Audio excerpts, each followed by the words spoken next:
تو السلام علیکم.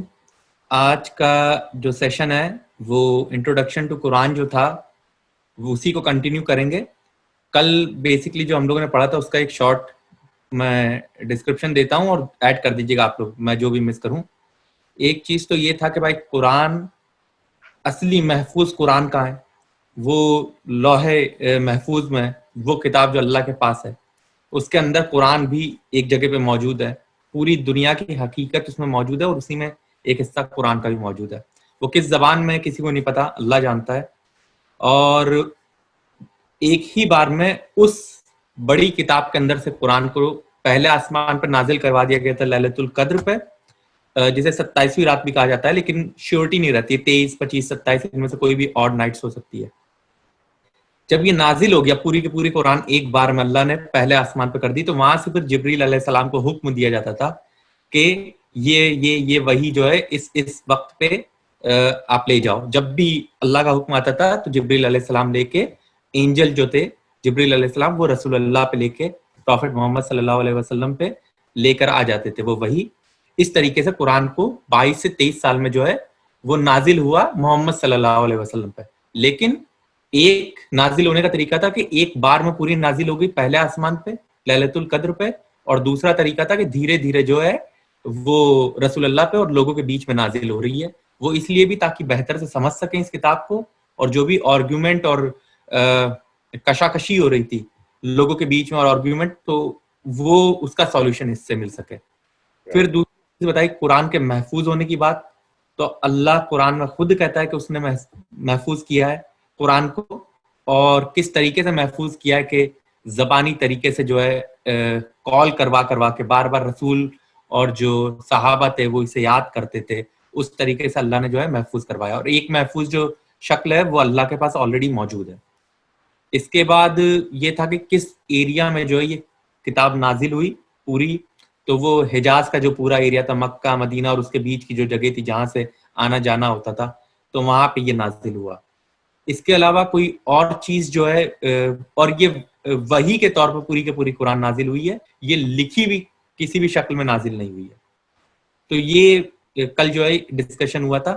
آپ کو کچھ ایڈ کرنا ہو، اگر میں مس ہو گیا ہو تو بتا دیں، ورنہ پھر کنٹینیو کرتے ہیں. شروعات کنٹینیو کرتے ہیں. کنٹینیو کرتے ہیں، مورالس اتنا ہی تھا. ٹھیک ہے، چلیے.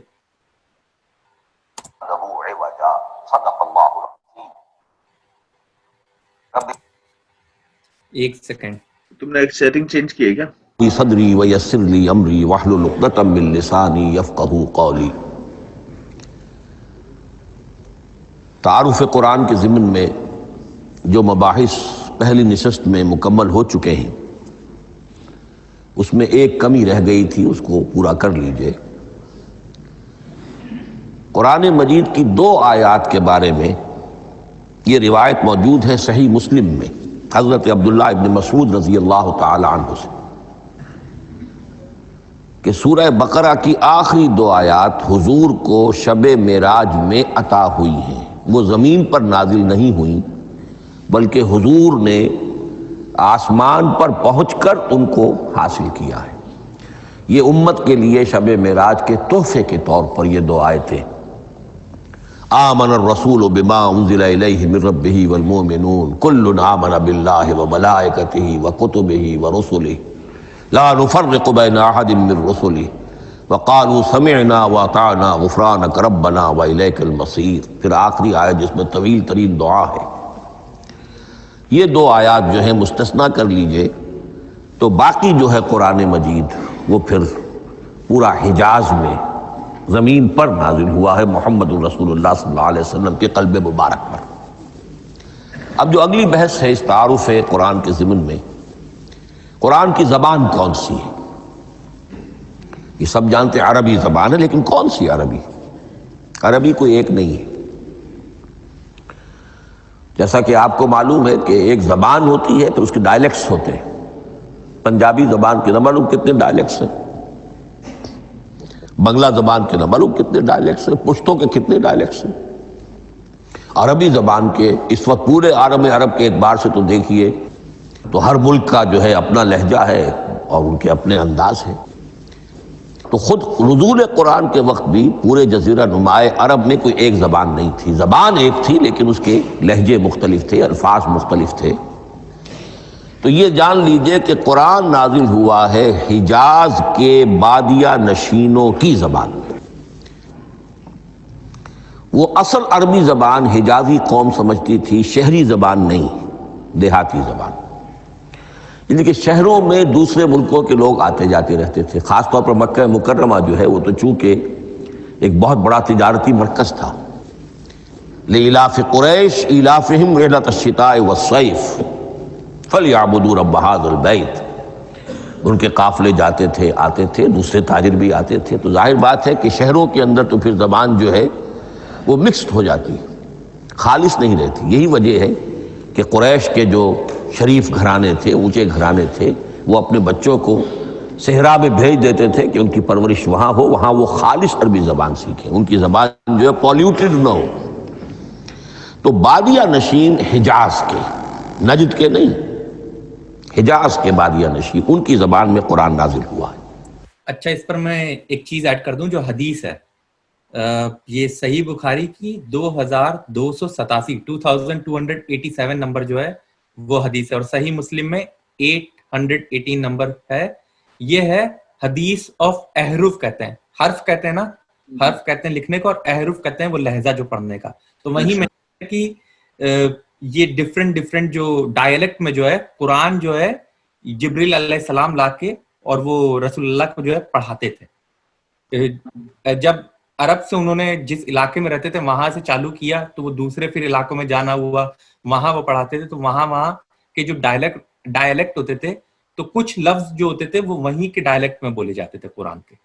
تو قرآن نہیں ہے، یہ ڈفرینٹ ڈائلیکٹ ہے، اور ڈفرینٹ ڈائلیکٹ بھی آفیشیل۔ اب جیسے آج جو قرآن جو عرب کے ڈائلیکٹ ہیں، عرب لینگویج کے، اس ڈائلیکٹ میں اگر آپ قرآن لکھ دیں گے تو وہ اوریجنل والی نہیں رہے گی، ترجمہ سیم رہے گا لیکن وہ ایکسیپٹ نہیں کری جائے گی آفیشیل۔ جیسے کہ میں یہ حدیث دیکھ رہا ہوں کہ میں شارٹ میں کر کے اس کا کچھ بتا دوں، ہاں یہ ہے حدیث، میں شارٹ میں بتا دے رہا ہوں کہ as it has been revealed verily the Quran has been revealed in 7 dialects، 7 dialect میں یہ ریویل ہی ہوئی ہے۔ جبریل علیہ السلام جو ہیں وہ ریویل کرتے تھے جب، تو 7 ڈائلیکٹ میں ریویل کر رہی ہے قرآن کو۔ تو یہ جو ایسا نہیں کہہ سکتے کہ قرآن جو ہے ایک ڈائلیکٹ میں ریویل ہوئی ہے لیکن اس کو بعد میں 7 ڈائلیکٹ میں بنا لیا گیا یا 10 میں بنا لیا گیا، نہیں، یہ 7 ڈائلیکٹ میں ریویل ہوئی ہے، اور اسی لیے آج بھی یہ جو قرآن ہے یہ 7 ڈائلیکٹ میں زبانی طور پہ اور لکھے ہوئے طور میں بھی محفوظ ہے، لیکن جو موسٹ پاپولر ہے وہ ہے قریشی ڈائلیکٹ، جو کہ 99.9% لوگ پڑھتے ہیں اسی میں۔ یہ مجھے نہیں پتا تھا، صحیح بتاؤں تو یہ میں نے بتا دیا۔ یہ حدیث میں پھر سے بتا دے رہا ہوں، اگر ایڈیٹنگ کے ٹائم مجھے ٹائم ملا تو میں اسے وہ بھی کر دوں گا۔ یہ صحیح البخاری کی ہے 2287 2287، اور صحیح مسلم میں ہے یہ 818 نمبر جو ہے وہ نمبر حدیث ہے، اور یہ آتھینٹک حدیث ہے، اور یہ عمر ابن خطاب رضی اللہ جو تھے انہوں نے جو ہے رپورٹ کرا تھا، راوی ہے اس کے، ان کی طرف سے یہ ہوا تھا کہ رسول اللہ نے کہا تھا کہ اس کو پڑھو، اور the prophet said to him، جو ایک شخص تھے ان کو کہا تھا کہ recite، he recited and the prophet said as it has been revealed، then the prophet said to him recite، I recited and the prophet said as it has been revealed verily the Quran has been revealed in 7 dialects، 7 different لہجوں میں، 7 different dialect میں، 7 different زبانی عربی لہجوں میں جو ہے قرآن reveal ہوئی ہے۔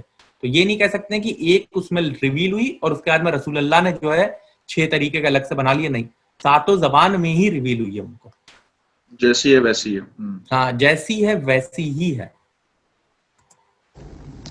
یہ آیتیں اس سے پہلے بھی سامنے آ چکی ہیں سورہ زخرف کی، انا جعلناہ قرآنا عربیا لعلکم تعقلون، ہم نے اس اپنے کلام قدیم کو عربی زبان کا جامہ پہنایا ہے۔ انا انزلناہ قرآنا عربیا، یہ سورہ یوسف کی آیات۔ اچھا، میں ایک چیز اور ایڈ کر رہا ہوں کہ اگر آپ آج کل تو کیا ہے کہ جو ایروگنٹ لوگ ہیں وہ کیا کرتے ہیں، ان کو ڈھونڈنا ہے کہ بھائی قرآن جو ہے نہیں، قرآن تبدیل ہو گئی، کیونکہ قرآن ایسی بک ہے جس میں ایک حرف کا بھی چینج نہیں ہوا ہے، 7 کے 7 ڈائلیکٹ میں محفوظ ہے۔ تو ان کو نالج تو ہے نہیں عربک لینگویج کی. وہ کیا کرتے ہیں, وہ اس کو بتانا چالو کرتے ہیں کہ دیکھو ڈفرینٹ ورژنس آف قرآن. قرآن کے ورژن نہیں ہے یہ قرآن کے ڈائلیکٹ ہیں اور سارے ڈائلیکٹ میں محفوظ ہے. اور اس کے علاوہ اگر کوئی بھی ڈائلیکٹ لوگ یوز کریں گے آج کے, تو وہ بھی یہ نہیں ہے کہ اس کا ترجمہ الگ ہو جائے گا, اس کا ٹرانسلیشن کوئی وہ میننگ چینج کر دے قرآن کی, لیکن وہ ایکسیپٹڈ نہیں ہے. They are not official. اور یہ بھی بات دیکھو نا شہباز کی, لائک ابھی جتنے بھی قاری ہوتے ہیں قرآن کے یا حافظ ہوتے ہیں, رائٹ, اب جیسے اگر سے فار ایگزامپل کسی عرب کے کسی ایک پرٹیکولر شہر میں کسی نے کچھ اور ڈائلیکٹ انٹروڈیوس کر دیا, سے فار ہائپوتھیٹیکلی, ٹھیک ہے, تو دقت یہ ہو جائے گی کہ جب وہ قاری جو ہے سے اگر سب کانٹیننٹ کے کسی قاری سے اگر جو ہے بات مطلب وہ سنے گا یا وہ بولے گا تو وہ ڈفرنس آ جائے, رائٹ. تو اگر آپ یہ چیز, یہ ایک بیوٹی ہے اس کتاب کی, ایک لوتی ایسی کتاب ہے جو لوگوں نے حفظ کر رکھی ہے 1400 سالوں سے. وہی تو ایک تو کتابی شکل میں بھی زندہ ہے اور سیم ٹائم الحمدللہ جو ہے لوگوں کے کیا بولوں میں حافظے میں بھی یا لوگوں کے دلوں میں بھی زندہ ہے. تو اس وجہ سے کیا ہے نا کہ یہ چینجز اگر کوئی کر بھی رہا ہے ڈائلیکٹ میں تو پھر وہ گلوبلی مطلب ایسا تو نہیں ہوگا کہ ہر کسی کے دل میں جا کر بدلے گا. تو اس طریقے سے وہ چیز یہ اور ایک لیول ہے کہ جس طریقے سے اللہ تعالیٰ نے اس چیز کو محفوظ رکھا ہے, اس کتاب کو محفوظ رکھا ہے. اور ڈائلیکٹ بدلنے سے جو ہے قرآن کا ڈفرینٹ ورژن نہیں ہو جا رہا ہے, وہ ڈائلیکٹ کا نیا ورژن ہو رہا ہے. اور جو قرات ہوتی ہے, جس طریقے سے قرآن کو پڑھا جاتا ہے اسے قرات کہتے ہیں, اسے ڈائلیکٹ نہیں کہتے ہیں. احرف الگ ہے, قرات الگ ہے. تو آئی تھنک قرات جو ہے وہ 10 طریقے کی آفیشیل قرات ہے جس میں ریسائٹ کیا جاتا ہے قرآن. اس کے علاوہ بھی آپ کر سکتے ہیں, لیکن 10 آفیشیل طریقے ہیں. جیسے یہ 7 ہے اوریجنل جو رسول اللہ پہ نازل ہوئے 7 طریقوں میں احرف میں, ویسے ہی 10 طریقے قرات بھی ہے. ہم نے اتارا ہے اسے قرآن عربی بنا کر, قرآن عربی لعلکم تعقلون. سورہ زمر میں قرآن عربی غیر ذی عوج, یہ عربی مبین میں ہے, صاف ستھری دھلی ہوئی عربی زبان جس میں کہیں کوئی ٹیڑھ نہیں ہے, کوئی ایچ پیچ نہیں ہے. اور یہی پھر سورہ کہف میں جو ایک ترانہ حمد اللہ نے ہمیں سکھایا ہے کہ میرے اس انعام عظیم پر میرا شکر ادا کیا کرو, تو کن الفاظ میں الحمدللہ الذی انزل علی عبدہ الکتاب ولم یجعل لہ عوجا.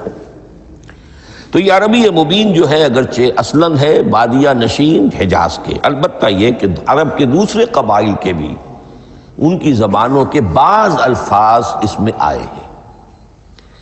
اس سے آگے بڑھ کر یہ کہ بعض معرب الفاظ بھی ہیں. ہندی زبان کا کوئی لفظ اس نے عربی کا جامہ پہن لیا, فارسی زبان کا کوئی لفظ اس نے عربی کا جامہ پہن, وہ بھی قرآن میں بعض ہیں, استثناءات ہیں یہ. جیسے سنگ گل, یہ فارسی زبان کا لفظ ہے. سنگ گل وہ سجیل بن کر قرآن مجید میں آ گیا ہے. حجارت من سجیل, یہ جو الم تر کیف فعل ربک باصحاب الفیل سورہ فیل میں ہے, سنگ گل کا سجیل بنا. اس طرح کے کچھ اور الفاظ بھی ہیں, لیکن یہ سمجھیے کہ ایکسیپشنز پروو دی رول. یہ استثناءات ہیں, قاعدہ اپنی جگہ پر قائم رہے گا کہ یہ حجاز کے بدوؤں بادیہ نشینوں کی جو زبان تھی اس میں قرآن نازل ہوا ہے. اس قرآن کے بارے میں, اس کی زبان کے بارے میں جو چند پہلو سامنے رہنے چاہیے. فصاحت اور بلاغت کی معراج, یہ میں بعد میں قرآن کے وجوہ اعجاز پر جب بحث کروں گا کہ یہ کس کس اعتبار سے معجزہ ہے, تو وہاں زیادہ تفصیل سے یہ بات آئے گی کہ عربی زبان کی فصاحت اور بلاغت کی معراج ہے. آپ کو معلوم ہے کہ آج بھی دنیا میں یہودی بھی ہیں جن کی مادری زبان عربی ہے, عیسائی بے شمار ہیں جن کی مادری زبان عربی ہے. ان کے ہاں بھی عربی ادب کی چوٹی کی کتاب جو پڑھائی جاتی ہے وہ قرآن ہے. یہ انہیں ماننا پڑتا ہے کہ عربی ادب کی جو آخری کتاب ہے, چوٹی کی کتاب ہے, وہ یہی ہے. یہودی بھی پڑھائیں گے. جیسے آپ انگریزی زبان پڑھنی ہے, سمجھنی ہے, تو شیکسپیئر کے بغیر آپ کیسے سمجھیں گے, وہ تو ایک سٹینڈرڈ ہے. اسی طریقے سے یوں سمجھیے کہ عربی زبان عربی ہونے کے اعتبار سے کلام اللہ ہونا اس پر ان کا ایمان نہیں ہے, لیکن یہ کہ عربی زبان کے اعتبار سے اس کی فصاحت اور بلاغت کا لوہا وہ مانتے ہیں. پھر اس میں ایک خاص ملکوتی غنا ہے, ڈیوائن میوزک, صوتی آہنگ ہے. اچھا, ایک اور بات ایڈ کرنا چاہوں گا کہ جیسے انہوں نے بتایا شیکسپیئر والا ایگزامپل دیا, تو فار ایگزامپل اگر مجھے سنسکرت میں بہت اچھا بننا ہے لینگویج میں, تو میں شروعات کروں گا لفظ سے, گرامر سے, لیکن جب تک میں اس سنسکرت لینگویج میں لکھی ہوئی ٹاپ کی بک نہ پڑھ لوں اور اچھے سے اسے پڑھنا لوں, تب تک میں مانا نہیں جاؤں گا ماہر اس میں. پڑھ لوں, سمجھ لوں ساری چیزیں. تو اسی طریقے سے یہ جو عربک لینگویج کی ہائیسٹ لیول کی بک جو ہے قرآن مانی جاتی ہے. تو آپ اپنے آپ کو عربک میں اچھا کہیں نہیں سکتے ہیں جب تک کہ آپ کو قرآن کے سارے گرامر پتہ نہ ہو. اس سے گرامر نکلی ہے عربک کی کئی ساری. اور جو قریش تھے اور باقی کے جو ٹرائبس تھے اس زمانے میں جو مکے میں, وہ لوگ اپنی لینگویج کے اوپر بہت پراؤڈ فیل کرتے تھے.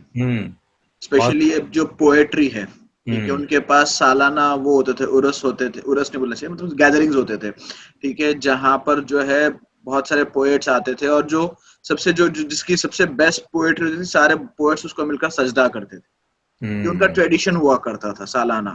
یہ بھی ہے کہ وہ جو پوئٹری ہے وہ پھر کعبے کی دیوار پہ لگا دی جاتی تھی, وہ پوئٹری جو ہے. ہاں, تو یہ ان کا اینوئل ایک پریکٹس ہوتی تھی جہاں پر وہ لوگ مطلب اپنی لینگویج کے اسکلس کو مطلب فلانٹ کرتے تھے بیسیکلی. تو جب لوگوں نے ایک طریقے سے یہ چیلنج بھی تھا قرآن کا ان کے ٹورڈز کے لیے, بھائی ایسی چیز پروڈیوس کرو جو آگے ہم سنیں گے. تو وہ اسی لیے تھا کیونکہ وہ جو بینچ مارک تھا قرآن کا, جو لینگویج کا بھی بینچ مارک تھا, وہ اتنا ہائی سیٹ اپ ہو گیا تھا اس کے بعد, قرآن کے نازل ہونے کے بعد, کہ لائک وہ خود مطلب ایک چیلنج بن گیا تھا ان کے لیے کہ ایک آیت تو پیش کر دو, کم سے کم ایک سورہ پیش کر دو ان کے لیے. تو اسی بات سے مطلب وہ بتا رہے ہیں اس میں کہ کیا سٹینڈرڈ سیٹ ہوا تھا قرآن کا اور لینگویج کا اس دوران. ہاں, عذوبت ہے, مٹھاس ہے. لاہور میں ایک صاحب ہیں جو پروفیسر ہیں فونیٹکس کے پنجاب یونیورسٹی میں, وہ کہتے ہیں میں ثابت کر سکتا ہوں کہ جتنے بھی آج دنیا میں اصول ہیں صوتی, یہ خود اپنی جگہ ایک بہت بڑی سائنس ہے, اس کے اعتبار سے میں ثابت کر سکتا ہوں کہ بلند ترین موسیقی قرآن مجید میں, ملکوتی غنا. اسی لیے قرآن مجید کو اچھی سے اچھی آواز میں پڑھنے کی تاکید آئی ہے. زین القرآن باصواتکم, قرآن کو اپنی آوازوں سے مزین کرو. اسی طریقے سے من لم یتغن بالقرآن فلیس منا, جو قرآن مجید کو اچھی سے اچھے طریقے پر پڑھنے کی کوشش نہیں کرتا وہ ہم میں سے نہیں ہے. اسی طرح کے واقعات بھی ہوئے ہیں. حضرت ابو موسیٰ اشعری رضی اللہ تعالی عنہ, وہ بہت خوش الحان تھے. تو ایک روز حضور سفر رات کے وقت کہیں گشت پر تھے, جا رہے تھے ان کے مکان کے قریب سے, تو وہ اس وقت رات کی نماز میں قرآن پڑھ رہے تھے. تو حضور وہاں کافی دیر تک کھڑے ہو کر سنتے رہے. ظاہر بات ہے کہ اس وقت کے مکان کیا ہوتے تھے, ایک ایک حجرہ ہوتا تھا, یہ کوئی کئی کنال کی کوٹھیاں تو نہیں ہوتی تھی کہ کیا پتہ چلے ان کے اندر کیا ہو رہا ہے. وہ تو حضرت ابو بکر کے مکان کے پاس سے گزرتے تھے تو ان کی تلاوت سنتے تھے, حضرت عمر کے مکان کے قریب سے گزرے ان کی تلاوت سنی. حضرت عمر بلند آواز میں پڑھتے تھے, حضرت ابو بکر بڑی پست آواز میں پڑھتے تھے. حضور نے پوچھا کہ تم ایسا کیوں کرتے ہو؟ حضرت عمر نے کہا میں اس لیے کرتا ہوں, زور سے پڑھتا ہوں کہ شیطان بھاگ جائے. حضرت ابو بکر نے عرض کیا کہ میں اس لیے پڑھتا ہوں کہ جس کو میں سنا رہا ہوں وہ سنتا ہے, اس کو بلند آواز کی ضرورت نہیں. حضور نے کہا کہ ابو بکر تم ذرا اونچی کر لو آواز, اور عمر تم ذرا پست کر لو, ایوریج میں لے آؤ. تو بہرحال یہ معاملہ حضور کا صحابہ کے ساتھ ہوتا تھا. تو ابو موسیٰ اشعری رضی اللہ تعالی عنہ کی جب قرات آپ نے سنی, تو اگلے روز جب ملاقات ہوئی فجر میں, تو آپ نے تحسین فرمائی ان الفاظ میں, یا ابا موسیٰ انک قد اوتیت مزمارا من مزامیر آل داود. اے ابو موسیٰ تمہیں تو اللہ نے آل داؤد کے سازوں میں سے ایک ساز عطا کیا ہے. یعنی حضرت داؤد کے گلے میں جو ساز تھا, خوش الحانی تھی, ان کی آواز نہایت خوبصورت تھی. تو اسی طریقے سے اب وہاں کوئی مزمار سے مراد وہ نہیں ہے آلات موسیقی نہیں, گلے میں جو اللہ تعالیٰ نے رکھا ہے. تو انک قد اوتیت مزمارا من مزامیر آل داود. اچھا, داؤد علیہ السلام کو سب سے بہتر جو ہے آواز کا وہ بتایا جاتا ہے کہ ان کو موسیقی کا وہ دیا تھا. اس لیے جو زبور کہی جاتی ہے عربی میں, جو کتاب دی گئی تھی ان کو, اور سام کہتے ہیں انگلش میں, جو یہ لوگ لکھتے ہیں.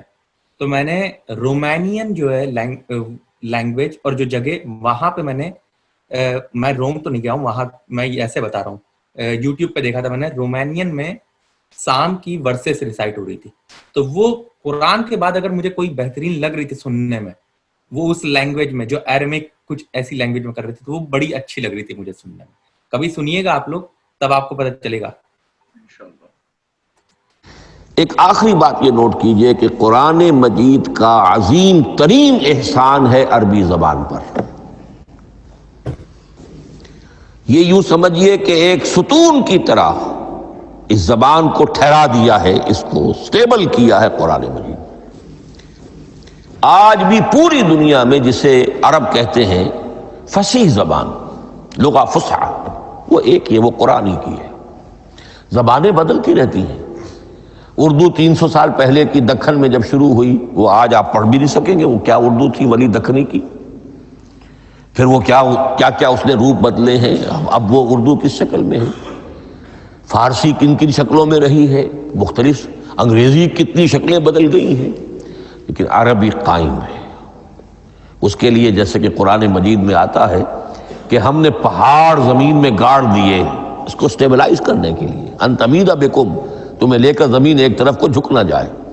تو جس طرح یہ پہاڑ جو ہیں سٹیبلائزنگ ایفیکٹ رکھتے ہیں اس زمین کے لیے, اسی طریقے سے قرآن سٹیبلائزر ہے عربی زبان کا. اس کے اندر جو ایک ٹھہراؤ اور جماؤ پیدا کیا ہے, یہ قرآن مجید کا احسان عظیم ہے. تعارف قرآن کے ضمن میں اگلی گفتگو, قرآن کے اسماء و صفات. عربوں کا ایک خاص ذوق تھا, اور ظاہر بات ہے کہ اللہ تعالیٰ نے جب قرآن نازل کیا ہے تو عربوں کے ذوق کو بھی مد نظر رکھا ہے. ان کا ذوق کیا تھا, جس چیز سے انہیں محبت ہوتی تھی اس کے وہ بہت سے نام رکھتے تھے. گھوڑے کے لیے ہزاروں لفظ مل جائیں گے آپ کو, شیر کے لیے 5000 الفاظ مل جائیں, تلوار کے لیے 5000 الفاظ مل جائیں. یعنی اس شے کی جو بھی صفت ہے اس صفت کے اعتبار سے ایک نام, کوئی اور صفت ہے اس صفت کو ایک اور نام. تو وہ صفاتی نام. یہ تھوڑا سا میں ایکسپلین کر دوں اس پہ. میں نے ایک بار سنا تھا کسی سے, جیسے کہہ رہے تھے نا شیر کے الگ الگ نام صفت کے بیسس پہ, تو شیر جب سوتا ہے تو ایک الگ نام ہے شیر کا, شیر جب چلتا ہے تو ایک الگ نام ہے, شیر جب حملہ کرتا ہے کسی پہ تو الگ نام ہے. تو مطلب شیر کا ہی نام ہے لیکن اس کی صفت سے کہ کیا اس کا ایٹریبیوٹ اس وقت نظر آ رہا ہے تو اس سے ریلیٹڈ ایک نام رکھا ہے. اسی طریقے شمشیر جب وہ میان میں ہے تو ایک الگ نام, جب وہ باہر نکلی ہے تو ایک الگ نام, جب وہ چل رہی ہے تو ایک الگ نام. اب جیسا کہ آپ کو معلوم ہے اللہ کے 99 نام صفاتی تو ہے نا, اللہ کی ایک صفت دوسری صفت اسی کے اعتبار سے اس کے نام ہیں. قرآن مجید کے اسماء علامہ جلال الدین سیوطی رحمۃ اللہ علیہ نے 55 شمار کیے, لیکن وہ بھی مکمل نہیں ہے لسٹ, اس لیے کہ اس میں ایک اہم نام برہان یہ شامل نہیں ہے. ان میں سے جو اہم اسماء ہے وہ میں آپ کو سنا دیتا. القرآن, جس پر گفتگو بعد میں ہوگی, اس لیے کہ سب سے زیادہ ایک رائے یہ ہے کہ یہ تو اس میں جامد ہے, اس میں علم ہے قرآن کے لیے. اچھا, صفت کے بیسس پر قرآن کے کیا الگ الگ نام جیسے بتایا 55 سے بھی زیادہ ہوں گے. تو ایک جنرل میں اگزامپل دے رہا ہوں لوگوں کو, جیسے میں نے شیر کا اگزامپل دیا نا کہ چلتا ہے تو الگ نام, اور سوتا ہے تو الگ نام, حملہ کرتا ہے تو الگ نام. ویسے قرآن جب, کیونکہ یہ فرق بھی کرتا ہے تو فرقان ہو گیا, یہ ریسائٹ ہوتے ہیں تو اس کا نام قرآن ہو گیا. اسی طریقے سے الگ الگ نام ہے, جہاں پہ بھی جس کی جو کوالٹی دکھائی دیتی ہے ویسا اس کا نام ہے. پراپر ناؤن ہے. الکتاب, الذکر, الہدا. جی کچھ پوچھنا ہے نظام بھائی؟ یہی پوچھنا ہے کہ فرقان اور قرآن میں کیا انتر ہے؟ فرقان کا مطلب ہوتا ہے جو فرق کر دیتی ہے چیز. تو قرآن جو ہے سچ اور غلط میں فرق کرتا ہے, لا اور ان لافل چیزوں میں فرق کرتا ہے. قرآن جو ہے اس کا مطلب ہے ریسائٹ کرنا, پڑھنا. نہیں, قرآن کا مطلب, قرآن جو لفظ ہے نا اس کا مطلب ہے ریسائٹ کرنا, کسی چیز کو پڑھنا. تو یہ جو کتاب ہے قرآن, تو اس کو ہم پڑھتے بھی ہیں تو ایک نام قرآن ہے, اس سے فرق بھی ہوتا ہے صحیح غلط میں تو فرقان بھی نام ہے. اس کا ہم ذکر کرتے ہیں تو الذکر بھی نام ہے اس کا. تو اس کے ہر ایٹریبیوٹ کے حساب سے اس کا ایک نام ہے. اچھا اچھا اچھا. النور, الفرقان, کلام اللہ, الوحی, روحا من امرنا. پھر اس کی صفات کے اعتبار سے الکریم، الحکیم، العظیم، المجید، المبین، رحمہ. جی یہ جو صفات ہے اب اس میں دیکھو الکریم، اب یہ صفات اللہ کے بھی ہے، اللہ کے بھی ہیں. المجید، ٹھیک ہے. تو مطلب اب یہاں پر تھوڑا سا بولتے ہیں نا کہ ایک کمپیریٹیو فیکٹر ہے کہ لائک اللہ کے صفات جو کل بتائے جا رہے تھے کہ ہے ذات اور صفات سے الگ کر کے، تو کائنڈ آف میں اور اس کے لفظ میں دونوں جگہ وہ موجود ہے، جگہ سیم ورڈ یوز کیا جا رہا ہے. فرق یہ ہے کہ اللہ کا جو ہے وہ کوئی باؤنڈری نہیں ہے، وہ اتنا کریم ہے. لمیٹلیس ہے. اور قرآن جن لوگوں کے لیے ریویل ہوئی، جن لوگوں کے لیے نازل ہوئی، ان لوگوں کے لیے بہت ہی کریم ہے. تو اسی طریقے سے اللہ کی جو ذات میں چیزیں ہیں وہ قرآن میں بھی آ رہی ہے. اللہ بھی فرق کر دیتا ہے صحیح اور غلط کی چیزوں میں اور ہدایت دیتا ہے. تو قرآن بھی الہدا ہے، کیونکہ ہے تو یہ اللہ کا ہی کلام. آپ کوئی گانا کوئی گائیں گے تو اپنی بات بتانے کے لیے، تو آپ کی جو ذات ہے وہ اس میں نظر آئے گی جو بھی چیز ہوگی. العلی، بصائر، بشرا، بشیر، نذیر، عزیز، قرآن العزیز، بلاغ، بیان، احسن القصص، احسن الحدیث، موعظہ، شفاء، مبارک، مہیمن، قیم، مثانیہ، متشابہ. یہ میں نے آپ کو 23 نام بتائے ہیں، لیکن یہ کہ علامہ جلال الدین سیوطی نے 55 گنوائے. لیکن جو بحث دلچسپ ہے وہ یہ ہے کہ جو اس کے لیے لفظ القرآن ہے، اس کے معنی کیا ہے اور یہ کس مصدر سے، کس مادے سے یہ لفظ بنا ہے. ایک رائے تو یہ ہے کہ یہ اس میں جامد ہے، یہ مشتق نہیں ہے، کسی مادے سے نکلا ہوا نہیں ہے. اور یہ بھی آپ نوٹ کر لیجئے، اللہ کے اسماء میں سے بھی ایک نام کو سمجھا جاتا ہے وہ مشتق نہیں ہے، اس میں جامد ہے، اس میں علم ہے، اور وہ ہے اللہ. باقی سارے نام صفاتی ہیں. ایک نام اس لیے اس میں ذات کہتے ہیں اس کو، اس میں ذات. لیکن یہ رائے متفق علیہ نہیں ہے، یہ کچھ لوگوں کی رائے ہے. ایک رائے یہ بھی ہے کہ یہ بھی اس میں علم نہیں ہے، یہ بھی مشتق ہے الہ سے. جیسے حکیم، یہ صفت ہے، الحکیم یہ اللہ کا نام ہو گیا. الہ ایک معبود، الالہ معبود برحق، الالہ وہ اللہ بن گیا. ایک رائے یہ. لیکن یہی اسی طریقے سے نوٹ کیجئے کہ قرآن مجید کے بارے میں بھی ایک رائے یہ ہے کہ القرآن اس میں علم ہے، پراپر ناؤن ہے، یہ جامد ہے، یہ مشتق نہیں ہے، کسی اور مادے سے نکلا نہیں. لیکن جو اکثریت کی رائے ہے جس پر تقریباً اجماع ہے وہ یہ ہے کہ نہیں، یہ اس میں جامد نہیں، اس میں مشتق ہے. لیکن پھر دو رائے ہیں کہ مادہ کیا ہے. ایک قرن، قاف را نون، اور ایک قرا، قاف را حمزہ. یہ دو مختلف مادوں کے بارے میں رائے ہے کہ قرآن ان سے نکلا ہے. قرن کہتے ہیں کسی چیز کا قریب ہو جانا، جڑ جانا، مل جانا. یہ حج کی جو 3 شکلیں ہیں، حج تمتع ہے، حج قران ہے، اور حج افراد ہے. قران کیا ہے؟ ایک ہی احرام میں عمرہ بھی اور حج بھی دونوں کو جمع کر لیا جائے تو یہ حج قران ہے. اسی سے قران الصعدین کا لفظ استعمال ہوتا ہے. قرینہ اور قرائن جو ہے اسی سے الفاظ. امام فرا کی رائے یہ ہے کہ قرن سے یہ قرآن بنا ہے، اس لیے کہ اس میں بھی اللہ تعالیٰ کی آیات جمع ہو گئی. اسی طرح قرأ، قاف را اور حمزہ، اس قرات کا مصدر بھی بن جاتا ہے، جیسے رجحان، را جیم ہے، رجح سے رجحان. غفران، غفرانک ربنا، پروردگار ہم تیری مغفرت کی خواستگار ہیں. اسی طرح قرآن قرأ سے بنا ہے. مفعول جو ہے وہ مصدر کے معنی میں آ جاتا ہے، یعنی پڑھی جانے والی شے. اور ایک قرأ آتا ہے عربی زبان میں، قرأت الماء فی الحوض، میں نے پانی جمع کر لیا حوض کے اندر. بارش ہوئی، میں نے کچھ پانی حوض میں جمع کر لیا. قرأت الماء فی الحوض. اسی سے قریہ کا لفظ بنا. قریہ بستی کو کہتے ہیں جہاں لوگ جمع ہو کر رہتے ہیں. قریہ. تو اس معنی میں یہ قرآن جو ہے یہ جمع ہے اللہ تعالیٰ کی اسماء صفات اور اللہ کی ذات جو ہے اور اس کی آیات کا جامع ہے. یہ ہے لفظ قرآن کی بحث. تو بیسیکلی 3 انہوں نے بتائے ہیں. وہ لفظ پہلا ہے کہ کرن کہ مطلب آ کر مل جانا، اور دوسرا کارا جو کہ ریسائٹ کرنا، اور تیسرا ہے کہ کارا جو دوسرے اس میں یوز ہوتا ہے وہ ہے کہ جمع ہو جانا، اور چوتھی یہ رائے ہے کہ یہ خود میں جو ہے نا قرآن ایک لفظ ہے. اب خاصیت دیکھیے کہ کوئی بھی انسان اگر کویشچن کرے کہ بھائی یہ مطلب ہے کہ یہ چاروں مطلب ایک ساتھ ہو سکتے ہیں، کیونکہ کہیں بھی کوئی مطلب کانٹراڈکٹ نہیں کرتا ہے، ایک دوسرے کی جو ہے وہ خوبصورتی بڑھاتا ہے. تو یہ اس میں مطلب نہیں ہے کہ آپ کیا ہے کہ بھائی کانٹراڈکشن ہو رہا ہے کسی چیز میں.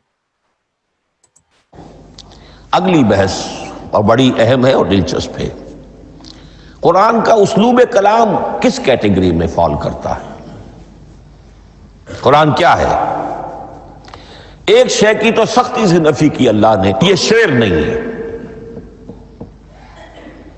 وما علمناہ الشعر وما ينبغی لہ، سورہ یاسین. ہم نے شعر تو انہیں سکھایا ہی نہیں محمد الرسول اللہ کو صلی اللہ علیہ وسلم، اور وہ شعر ان کے شایان شان بھی نہیں. شاعروں کے بارے میں سورہ شعراء میں چونکہ بالعموم شاعروں کے بارے میں جو بات کہی گئی ہے وَالشُّعَرَاءُ يَتَّبِعُهُمُ الْغَاوُونَ أَلَمْ تَرَ أَنَّهُمْ فِي كُلِّ وَادٍ يَهِيمُونَ إِنَّهُمْ يَقُولُونَ مَا لَا يَفْعَلُونَ إِلَّا الَّذِينَ آمَنُوا. استثناء تو ہے کہ اچھے لوگ بھی ہوتے ہیں، لیکن اکثر و بیشتر شعراء کا معاملہ یہی ہے، ان کی پیروی کرتے ہیں وہی لوگ کہ جو حد سے گزرنے والے ہوتے ہیں، لاؤبالیانہ انداز والے لوگ، غیر سنجیدہ لوگ پیروی کرتے ہیں. خود وہ بھی زمین و آسمان کے قلابے ملاتے ہیں، کبھی ادھر کی بات کبھی ادھر کی بات. اور تیسری بات یہ کہ عام طور پر جو کہتے ہیں وہ کرتے نہیں ہیں. انہم یقولون ما لا یفعلون. تو یہ شعر کی تو نفی کی گئی ہے. قرآن مجید جیسا کہ میں نے آپ کو سنایا تھا سورہ حاقہ کی آیات، انہ لقول رسول کریم وما ہوا بقول شاعر، یہ شاعر کا کلام نہیں. اچھا، اس میں ایک چیز میں یہ بتاؤں گا کہ سننے میں تو پوری شاعری جیسی ہے، انسان کا جو ہے ردم ہے، پوری ہر چیز ہے، لیکن شاعری کی ایک اور خاص بات ہوتی ہے کہ ضروری نہیں ہے وہ سچ ہو. جیسے کہ میں تیرے لیے چاند تارے توڑ لے آؤں گا، ان سب پہ ہوتا ہے، ٹھیک ہے نا، لیکن لاتے نہیں ہیں، بول تو دیتے ہیں. لیکن قرآن کا یہ وہی بتایا جا رہا ہے کہ بھائی تب جب تم سن رہے ہو تو تم کو یہ لگ رہا ہے، کیونکہ تم لوگ ماہر شاعر لوگ ہو، عرب کے جو لوگ تھے، کہ تم کو لگ تو رہا ہوگا کہ یہ بہت بہترین شاعری ہے کہیں سے، لیکن اس میں لئے شاعری کی ہے. لیکن جو سچائی ہے وہ حقیقت والی ہے، اس میں مطلب ہونے والی. صرف شاعری کی باتیں نہیں رہ جائے گی کہ چیزیں ہیں، ہوتی ہیں، ایسا ہے ویسا ہے فلانا ہے ڈھماکہ ہے، یا کسی ایک چیز کو ایکسٹریم لیول پہ بتا دیا جاتا ہے شاعری میں جو ہوتے ہی نہیں ہے. تیرے حسن کی کیا تعریف کروں، ایسے کر کے مطلب تم سورج ہو، تم چندہ ہو، تمہاری زلفیں جو ہے سنہری ہیں، سنہری نہ بھی ہو، کالی زلفیں ہو، پھر بھی جو ہے بول دیا جاتا ہے. تو یہاں پر یہ نہیں ہے، جو چیز ہے وہی ہے بتا رہے ہیں. ہاں سننے میں تمہیں شاعری جیسی خوبصورتی لگے گی اس کی. البتہ ایک بات نوٹ کیجئے، جسے آزاد شاعری، آزاد نظم کہا جاتا ہے، وہ میرا گمان یہ ہے، میں نے چونکہ ان چیزوں کا کوئی تحقیقی مطالعہ نہیں کیا ہے، کہ شاید وہ ہے ہی قرآن سے ماخوذ. آزاد شاعری، اس میں وزن نہیں ہوتا، ردم ہوتا ہے. آزاد شاعری کے اندر ایک ردم ہوتا ہے، وزن نہیں ہے. ایک مصرع اتنا سا، ایک بڑا لمبا چوڑا، لیکن ردم رہے گا. یہ جو آزاد شاعری، بلینک ورس جس کو آپ کہتے ہیں، میرا گمان یہ ہے کہ شاید دنیا میں اس کا رواج قرآن کے بعد ہی ہوا ہو، اور قرآن مجید ہی کی نقالی میں یہ صنف جو ہے ادب کی وہ ایجاد کی گئی ہو. واللہ عالم، میں یہ بات دعوے سے نہیں کہہ سکتا، گمان ہے میرا. البتہ یہ کہ اب اس سے آگے چلیے، شعر نہیں ہے، نثر ہے، لیکن نثر کے اعتبار سے بھی کون سی کیٹیگری میں آئے گی؟ کیا یہ کتاب عام معنی میں جسے ہم کتاب کہتے ہیں وہ کتاب ہے؟ ایک تو وہ بات تھی نا جو اقبال کے حوالے سے میں نے آپ سے کہی، کتابیں نیست چیزیں دیگر است. اس وقت وہ بات نہیں میں کہہ رہا. عام کتابوں سے اس کا فرق کیا ہے؟ ایک کتاب ہوتی ہے، اس میں ہر چیپٹر میں ایک بحث مکمل ہو جاتی ہے. اگلے چیپٹر میں پھر لوٹا کر آپ پہلے چیپٹر کی کوئی بات نہیں کریں گے، پھر وہ بات آگے چلے گی. ابواب ہوں گے، ابواب میں مضمون کے مطابق مضمون آگے بڑھتا چلا جائے گا. کتاب کا یہ لازمی وصف ہے. قرآن مجید عثمانی میں کتاب نہیں ہے. اس میں قصہ آدم و ابلیس 7 جگہ آ رہا ہے، بار بار آ رہا ہے. سورہ بقرہ میں، سورہ اعراف میں، سورہ حجر میں، سورہ بنی اسرائیل میں، سورہ کہف میں، پھر سورہ طٰہٰ میں، چلتے جائیے، سورہ صاد میں. حضرت موسیٰ علیہ السلام کا قصہ کتنی مرتبہ آ رہا ہے. تو قرآن مجید اس کتاب کی کیٹیگری، اس کی ڈیفینیشن پر پورا نہیں اترتا. دنیا میں جو کتاب کا معیار ہے، عام اس کا جو اسلوب ہے، اس کی جو ڈیفینیشن ہے، ایک شکل ہوتی ہے مجموعہ مقالات، وہ بھی نہیں.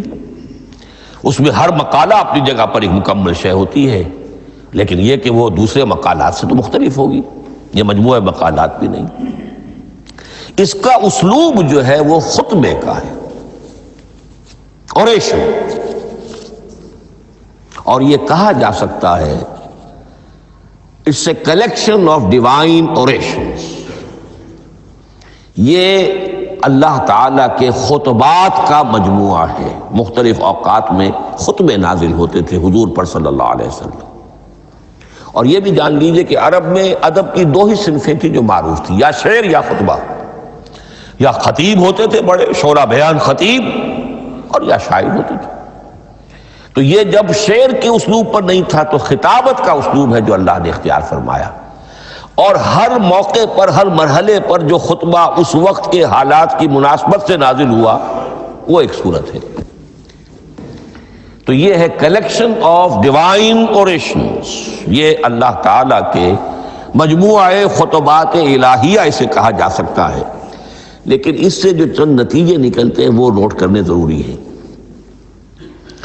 خطبے میں مخاطب اور مخاطب کے مابین ایک ریپور ضروری ہے.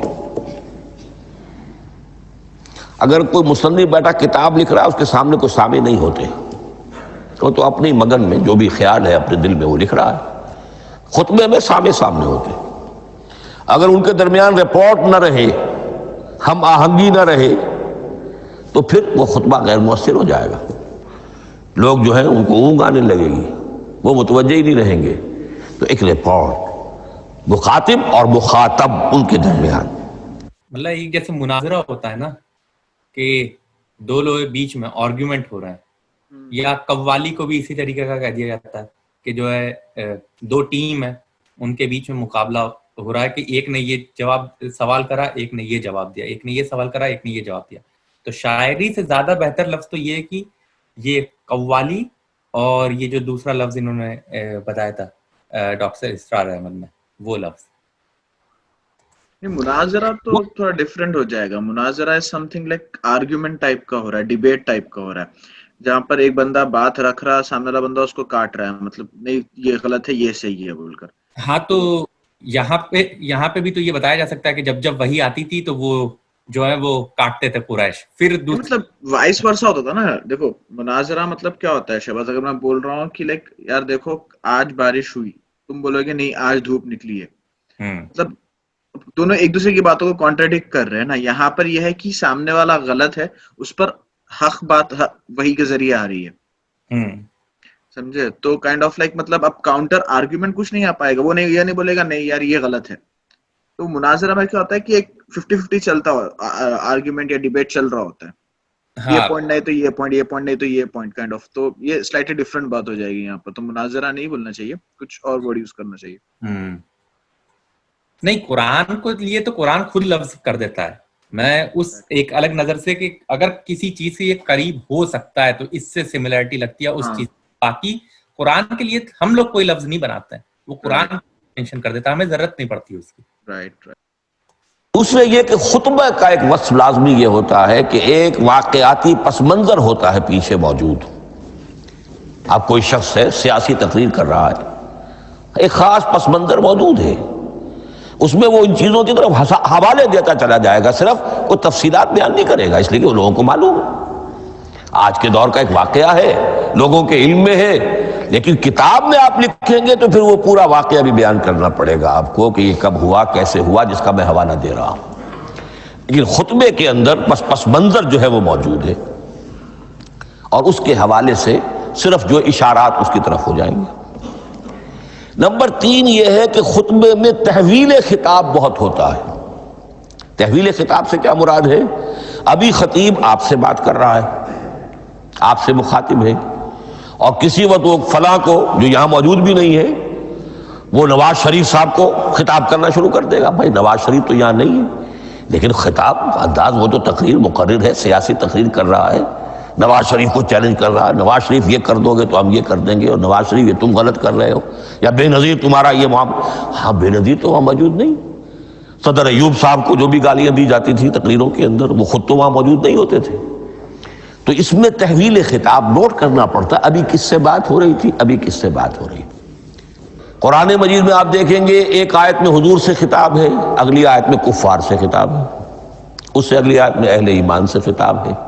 تو تحویل خطاب جو ہوتا ہے اس کے حوالے سے نوٹ کرنا پڑتا ہے کہ اس وقت اس آیت کا جو رخ ہے کدھر ہے، اس میں کس کو خطاب کیا جا رہا ہے۔ چوتھی بات یہ ہے کہ خطبے میں صرف عقل سے اپیل نہیں کی جاتی، جذبات سے بھی اپیل ہوتی ہے۔ اسی لیے خطابی انداز کہلاتا ہے، خطابی انداز میں لوگوں کے جذبات سے بھی اپیل کی جاتی ہے۔ جبکہ آپ ایک مقالہ لکھ رہے ہوں گے اس میں جذبات کی بات نہیں آئے گی، ٹھنڈی ٹھنڈی عقلی باتیں، منطقی باتیں، دلیل صغرا کبرا جوڑیے، نتیجہ نکالیے، وہ لوگوں کے سامنے رکھیے، تصنیف ہے۔ لیکن خطبے کے اندر صرف عقل نہیں، جذبات سے بھی اپیل ہوتی ہے۔ اب یہ سارے اوصاف میں جو بیان کر رہا ہوں یہ سب قرآن مجید میں بتمام و کمال بدرجہ اتم موجود ہیں۔ اور آخری بات یہ کہ خطبے میں، اور یہ کہ یہ چیز مشترک ہے غزل میں بھی اور قصیدے میں بھی اور خطبے میں بھی، اس کا اول و آخر بہت جامع اور مؤثر ہونا چاہیے۔ اسی لیے مطلع مقطع یہ خاص طور پر ہوتے ہیں نا، مقطع میں آپ پڑھی ہے سکون گسترانہ بات، جس غزل کا مطلع جاندار ہے اس کو آدمی پڑھے گا، اور اگر وہ مطلع پھسپھسا ہے وہ باقی نظم پڑھے گا ہی نہیں، چاہے آگے اس کے اندر بڑا عمدہ شعر بھی ہو وہ نہیں پڑھے گا، مطلع ہی جو ہے بے جان ہے، پھسپھسا ہے۔ پھر مقطع آخری جو شعر ہو، تو قصیدے میں بھی یہ ہے اور خطبے میں بھی یہ ہے۔ یہی وجہ ہے کہ قرآن مجید کی صورتوں میں اکثر و بیشتر شروع کی آیات اور آخری آیات انتہائی اہم ہوتی ہیں، بہت جامع ہوتی ہیں، جن کو کہا جاتا ہے کہ یہ سور جو ہیں ان کی ابتدائی آیات، خواتین اور پہلی آیات۔ اب سورہ بقرہ کی آیات شروع کی، پھر آخری جو ابھی میں نے آپ کو سنائی، یہی آل عمران کا معاملہ ہے، کس شان کے ساتھ وہ اٹھ رہی ہے۔ یہی سورہ حج کا ہر جگہ پر آپ دیکھیں گے ابتدائی جو ہے خطیب اگر ایسی بات، ایسا انداز اختیار کرے کہ اپنے سامعین کی توجہ کو اپنی طرف مبذول کرا لے، اگر شروع کا انداز ایسا نہیں ہے تو وہ بات آگے بڑھے گی نہیں۔ آخری بات یہ کہ خطبے میں ہمیشہ یہ ہوگا کہ ایک مین سپیکر جو ہے اس کی ایک بات سامنے ہے کہ میں نے یہ بات اپنے سامعین کے ذہن میں بٹھانی ہے، لیکن دائیں بائیں کی باتیں کرے گا، کوئی قصہ بھی سنائے گا، کوئی شعر پڑھے گا، کوئی اور کوئی لطیفہ بھی سنائے گا۔ ہمارے ہاں کے جو بہترین خطیب جو ہوتے تھے وہ احراری حضرات جو ہے بہترین خطیب ہوتے تھے، اور آپ نے سنا مولانا عطا اللہ شاہ بخاری رحمۃ اللہ علیہ ان کی تقریریں 6 گھنٹے تک لوگ سنتے تھے، وہ کبھی رلا بھی رہے ہیں کبھی ہنسا بھی رہے ہیں۔ عام آدمی تنقید بھی کرے گا کہ یہ کیا ادھر ادھر کی باتیں کر رہے ہیں، لیکن وہ پھر جب آخری تقریر ہوتی تھی تو جب تقریر ختم ہوتی تھی جو بات وہ ذہن میں بٹھانا چاہتے تھے، دل میں اتارنا چاہتے تھے، وہ بیٹھ چکی ہوتی تھی۔ باقی یہ کہ ادھر ادھر کی چیزیں جو ہیں وہ آکسیلری چیزیں ہیں وہ رہتی ہیں۔ یہ ہیں 6 اوصاف خطبات کے، اور قرآن مجید کے اندر بھی یہ اوصاف کم و بیش موجود ہیں۔ قرآن کا اسلوب خطبے کا ہے۔ اب اگلی بحث پر آئیے، قرآن مجید کی ترکیب اور تقسیم، سنتھیسس اور ڈویژنز۔ اب اس میں سمجھیے کہ کلام جو ہے اللہ کا کلام ہے، کلام مرکب ہوتا ہے کلمات سے، کلمات حروف سے بنتے ہیں۔ عربی زبان کے حروف 28 یا 29 ہیں، الف اور حمزہ کو ایک ہی مانیں گے تو 28 رہ جائیں گے، الف علیحدہ حمزہ علیحدہ تو 29 ہو جائیں گے۔ یہ حروف جڑتے ہیں، لفظ بنتے ہیں۔ لفظ محمل بھی ہوتا ہے لیکن کلمہ وہ کہلاتا ہے جو بامعنی لفظ ہو۔ پھر ان کلمات کو آپ جوڑتے ہیں، یہ مرکب توصیفی بن گیا، مرکب اضافی بن گیا، مرکب عددی بن گیا، مرکب جاری بن گیا۔ پھر ان مرکبات کو جوڑ کر فقرہ بنتا ہے، جملہ بنتا ہے، کلام مفید جس کو کہا جاتا ہے۔ قرآن مجید کے اعتبار سے علامہ سیوطی نے مخصوص جو قرآن کی اصطلاحات ہیں ان کے حوالے سے ایک بات کہی ہے، لیکن واقعہ یہ ہے کہ قرآن کی اصطلاحات خود اپنی ہیں، دنیا کی دوسری کسی بھی اصطلاحات پر ان کو قیاس نہیں کیا جا سکتا۔ لیکن جاہز چونکہ قدیم تھے، انہوں نے قرآن مجید کو کہا یہ دیوان کی شکل رکھتا ہے، جیسے کہ حافظ کا دیوان کسی اور کا دیوان۔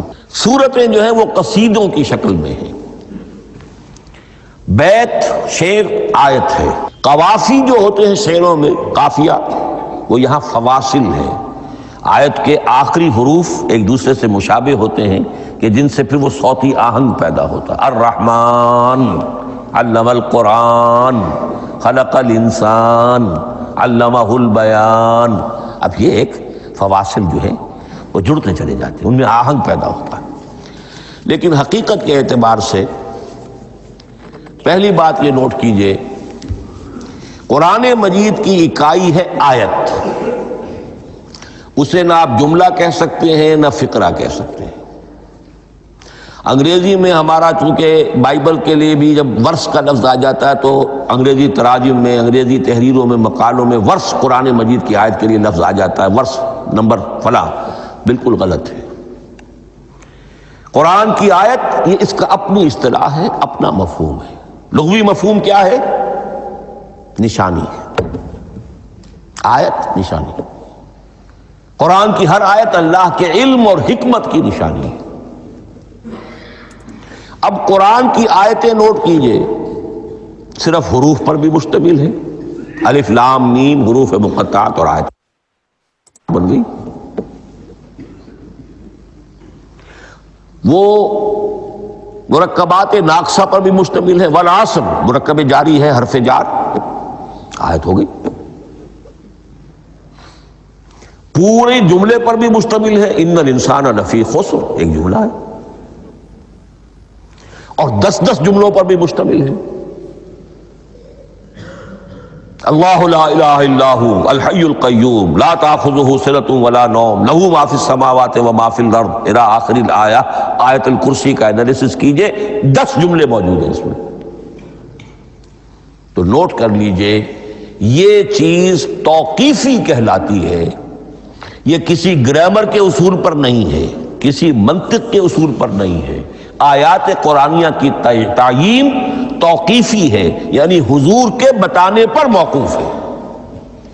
حضور نے بتایا والعصر، یہ آیت ہو گئی، آیت ہو گئی، ہم آیت مانیں گے۔ الف لام میم آیت ہو گئی۔ قاف حرف ایک ہے، یہ آیت نہیں ہے۔ نون ایک حرف ہے، آیت نہیں ہے۔ قاف والقرآن المجید ایک آیت بنی، نون والقلم وما یسطرون ایک آیت بنی۔ تو اس طریقے سے اس کو کہتے ہیں توقیفی، موقوف علیہ ہے حضور کے بتانے پر۔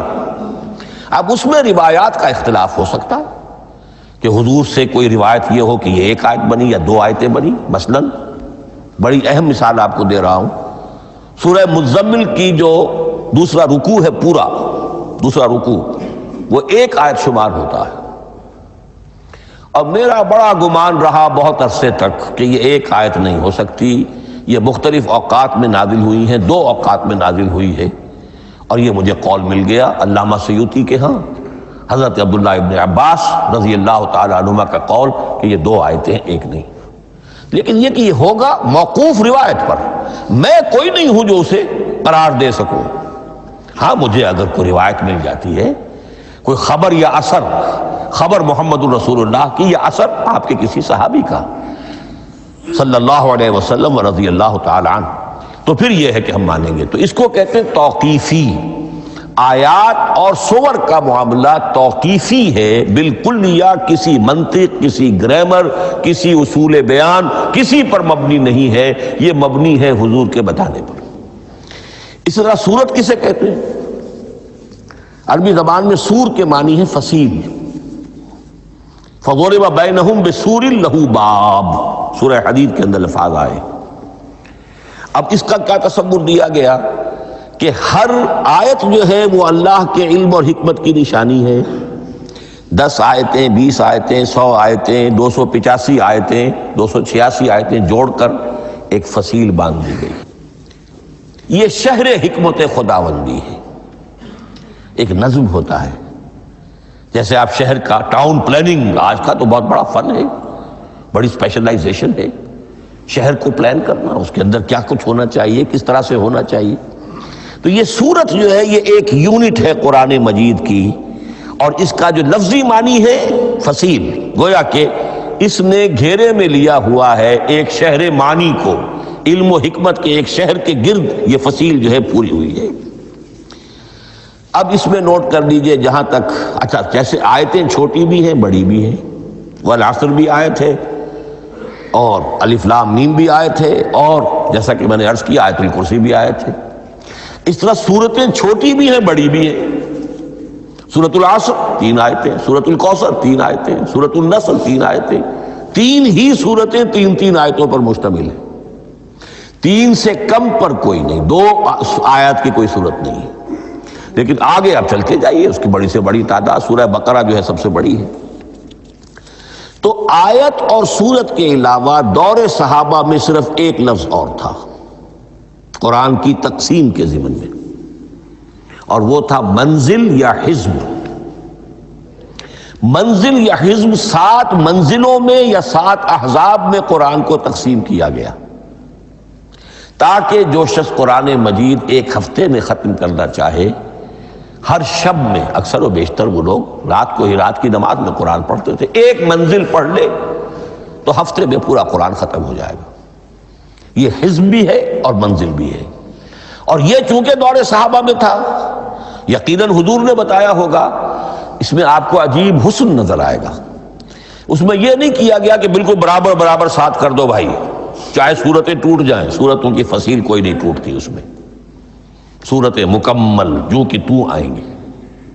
اور پھر یہ کہ عجیب بات ہے کہ سورہ فاتحہ کو اگر ایک طرف رکھ دیں، وہ قرآن کے دیباچے کی حیثیت رکھتی ہے، تو پہلی منزل میں 3 سورتیں، دوسری میں 5 سورتیں، تیسری میں 7، چوتھی میں 9، پانچویں میں 11، چھٹی میں 13، اور 7ویں میں 65۔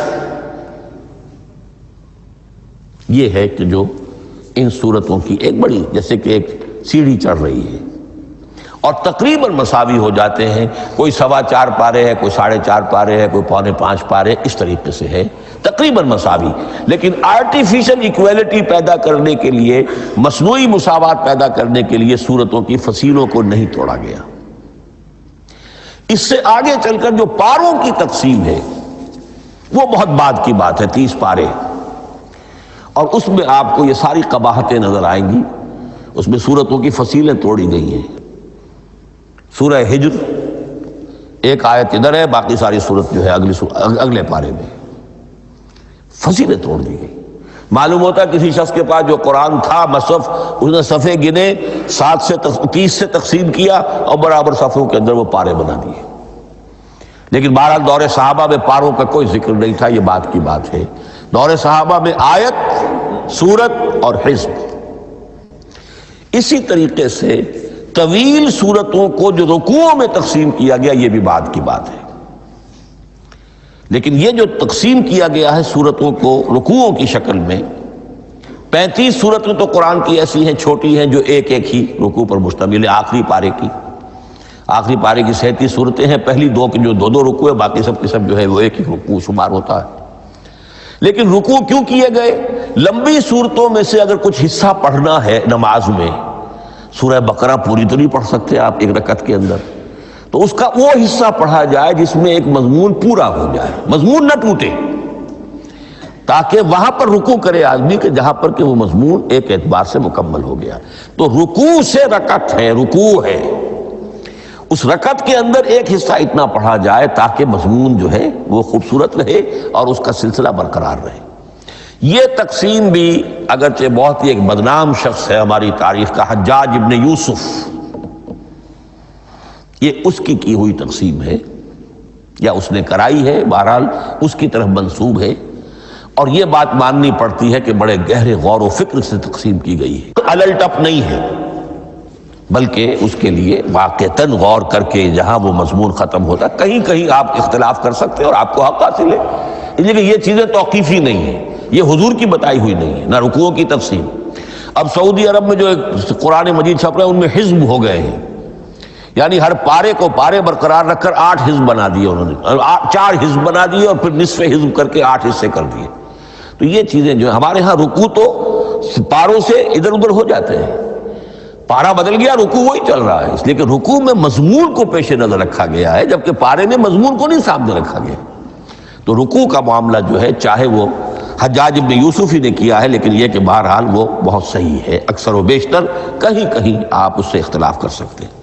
تو ابھی یہ جو بیسکلی بتا رہے ہیں جو رکوع، پارا اور حج کا کانسیپٹ، تو یہ اس لیے ہے کہ قرآن کو اور بہتری سے پڑھ لیا جائے، یاد کرنا، جیسے کہ فار ایگزامپل یہ تھا کہ بھائی 7 دن میں جو ہے قرآن کو جو ہے پڑھ کے ختم کریں، تو اس کے لیے 7 حصوں میں اس طریقے سے ڈیوائڈ کری گئی کہ 7 دن میں یہ پوری ہو جائے. لیکن وہ جو ڈیوائڈ کری گئی وہ ایسا نہیں تھا کہ بھائی ایک سورہ کی کئی ساری آیات ایک طرف رہ گئی اور 2-3 آیات ادھر رہ گئی، تھیمز کے حساب سے جو ہے نا وہ ڈیوائڈ کیا گیا تھا 7 حصوں میں. اس کے بعد پھر پاروں کا کانسیپٹ، پاروں میں تھیم نہیں رکھی گئی، اس میں صرف برابری سے ڈیوائڈ کر دی گئی کہ بھائی پڑھنے میں آسانی ہو جائے، صرف پڑھنے میں آسانی دیکھی گئی، تھیم کو نہیں دیکھا گیا. پھر رکوع کا کانسیپٹ ہے جیسے یہ بتایا حجاج ابن یوسف انہوں نے کیا، تو یہ بتائے گئے تھے کہ بھائی آپ کتنی آسانی سے پڑھ لیں اسے اور آپ کتنی آسانی سے اور یاد کر لیں. تو آج کل دیکھتے ہیں کہ بہت طریقے ہو گئے قرآن کو حافظ قرآن بننے کے، ان سب کے رہتے ہوئے یہ ساری چیزیں ہوئی بعد میں. تو یہ تو اس کا ہم نے آپ کے سامنے رکھا سنتھیسس. اب اگلا موضوع ہے ترتیب و تدوین کیسے ہوئی. ان علینا جمعہ و قرآن، ہمارے ذمے ہے اس کو جمع بھی کرنا اور پڑھوانا بھی، اور پڑھوانے میں ترتیب آ جائے گی لازماً. لیکن یہ کہ ایک بات تو اس میں بالکل متفق علیہ ہے جس میں کسی شک و شبے کی گنجائش نہیں، قرآن کی ترتیب نزولی اور تھی، ترتیب مصحف اور ہے. ترتیب مصحف میں سورہ فاتحہ کے بعد سورہ بقرہ ہے. سورہ بقرہ نازل ہوئی ہے مدنی دور میں جا کر، پھر سورہ آل عمران ہے وہ بھی مدنی ہے، سورہ نساء ہے وہ مدنی ہے، سورہ مائدہ ہے وہ مدنی، پھر آئی ہے سورہ انفال اور سورہ توبہ. یہ سورہ انفال تو مدنی نہیں، سورہ انعام اور سورہ اعراف یہ ہے کہ جو مکیات ہیں، یہ کہ بھی مکی دور کی بھی آخری زمانے کی ہے. ابتدائی جو مکی صورتیں وہ سب سے آخری حصے میں ہے، 29واں پارہ اور 30واں پارہ. تو ترتیب نزولی اور تھی، ترتیب مصحف اور ہے، اس میں تو کسی شک و شبے کی گنجائش نہیں. لیکن ہمارے ہاں اہل تشیع نے اس چیز کو بہت اچھالا ہے. ان میں سے بعض گروہ ایسے ہیں جن کا کہنا یہ ہے کہ اصل قرآن جو ہے وہ ترتیب نزولی کے مطابق تھا. یہ ترتیب تو عثمان نے کر دی رضی اللہ تعالی عنہ. حضرت علی کے پاس اصل قرآن جو ترتیب نزولی کے مطابق تھا موجود تھا، اور اب بھی ان کے خیال میں جو ان کے امام غائب جو ہیں چھپے ہوئے ہیں غار میں، تو ان کے پاس وہ نسخہ اصل حضرت علی والا موجود ہے، اور جب وہ ظاہر ہوں گے تو اصل قرآن لے کر آئیں گے. یہ سارے شیعوں کا قول نہیں ہے، لیکن یہ کہ ان میں بہت سے لوگ ہیں کہ جن باتوں کو مانتے ہیں. جہاں تک اس بات کا تعلق ہے کہ حضرت علی نے ترتیب نزولی پر کوئی مصحف جمع کیا ہو، اس میں کوئی اشکال نہیں ہے، اس لیے کہ علمی طور پر یہ ایک بڑی عمدہ ایکسرسائز بنتی ہے. ایک زمانے میں بہت کوشش کرتا رہا ترتیب نزولی سے، اس لیے کہ ترتیب نزولی سے سیرت نبوی اخذ ہوتی ہے. پہلے کیا نازل ہوا، پھر کیا نازل ہوا، پھر کیا نازل ہوا. در حقیقت اگر آپ ترتیب نزولی سے قرآن مرتب کر دیں تو وہ سیرت النبی بن جائے گی. تو اس کو سمجھنے کے لیے ایک زمانے میں میں نے بڑی محنت کی ہے. لیکن ایک تو یہ کہ وہ یقین سے وہ باتیں ملتی نہیں ہیں، بعض روایات ہیں، لیکن یہ کہ پھر بھی آپ یقین سے نہیں کہہ سکتے. اکثر و بیشتر قرآن مجید میں لکھا بھی ہوتا ہے، ترتیب کے موٹی موٹی چیزیں معلوم ہیں نزولی ترتیب کی، لیکن یہ ہے کہ یقین کسی بات پر نہیں. تو پہلی بات یہ ہے کہ ہمارے نزدیک، اہل سنت کے نزدیک، اصل جو حجت ہے دین میں وہ ترتیب مصحف ہے. یہی ترتیب جو اس وقت مصحف عثمان کی ہے رضی اللہ تعالی عنہ، یہی ترتیب ہے لوح محفوظ کی، یہی ترتیب ہے ام الکتاب میں، یہی ترتیب ہے کتاب مکنون میں. اب اس کے سمجھیے کہ اس کی تدوین کن مراحل میں ہوئی. اچھا یہ بھی بات ہے کہ اگر یہ رہتا، فار ایگزامپل جو یہ کلیم ہے کہ علی رضی اللہ نے جو ہے اس کو آرگنائز کرنا شروع کیا اور لگانا چالو کیا، تو اگر وہ ہوتا بھی ہے اس کے بعد بھی پڑھا جو ہے رسول اللہ نے وہ اسی حساب سے پڑھا ہے جیسے کہ جو آج ہم لوگ پڑھتے ہیں. کیونکہ وہ ہوتا تھا نا آرڈر آف ریسائٹیشن، وہ ایک طریقے سے پڑھتے تھے پوری قرآن، جب سال میں جو ہے کمپلیٹ کرتے تھے، آپ نے کل بتایا تھا، اور اس کے بعد آخری سال میں جو ہے 2 بار ریپیٹ کیا تھا، اور صحابہ بھی ساتھ میں پڑھتے تھے. تو اسی آرڈر میں پھر جو ہے وہ کلیکٹ ہوا اور جمع ہوا. اور کیونکہ بات یہ کہ ریفرنس پوائنٹ ابھی کوئی ہے نہیں کہ علی رضی اللہ نے جو ہے وہ کوئی ریفرنس پوائنٹ، حدیثوں کا کیا ہوتا ہے کہ ریفرنس پوائنٹ دیا جاتا ہے، تو اگر ریفرنس پوائنٹ نہیں ہوتا تو وہ بات بڑی ویک ہو جاتی ہے کہ اس آرڈر میں کبھی کلیکٹ کیا گیا بھی کہ نہیں.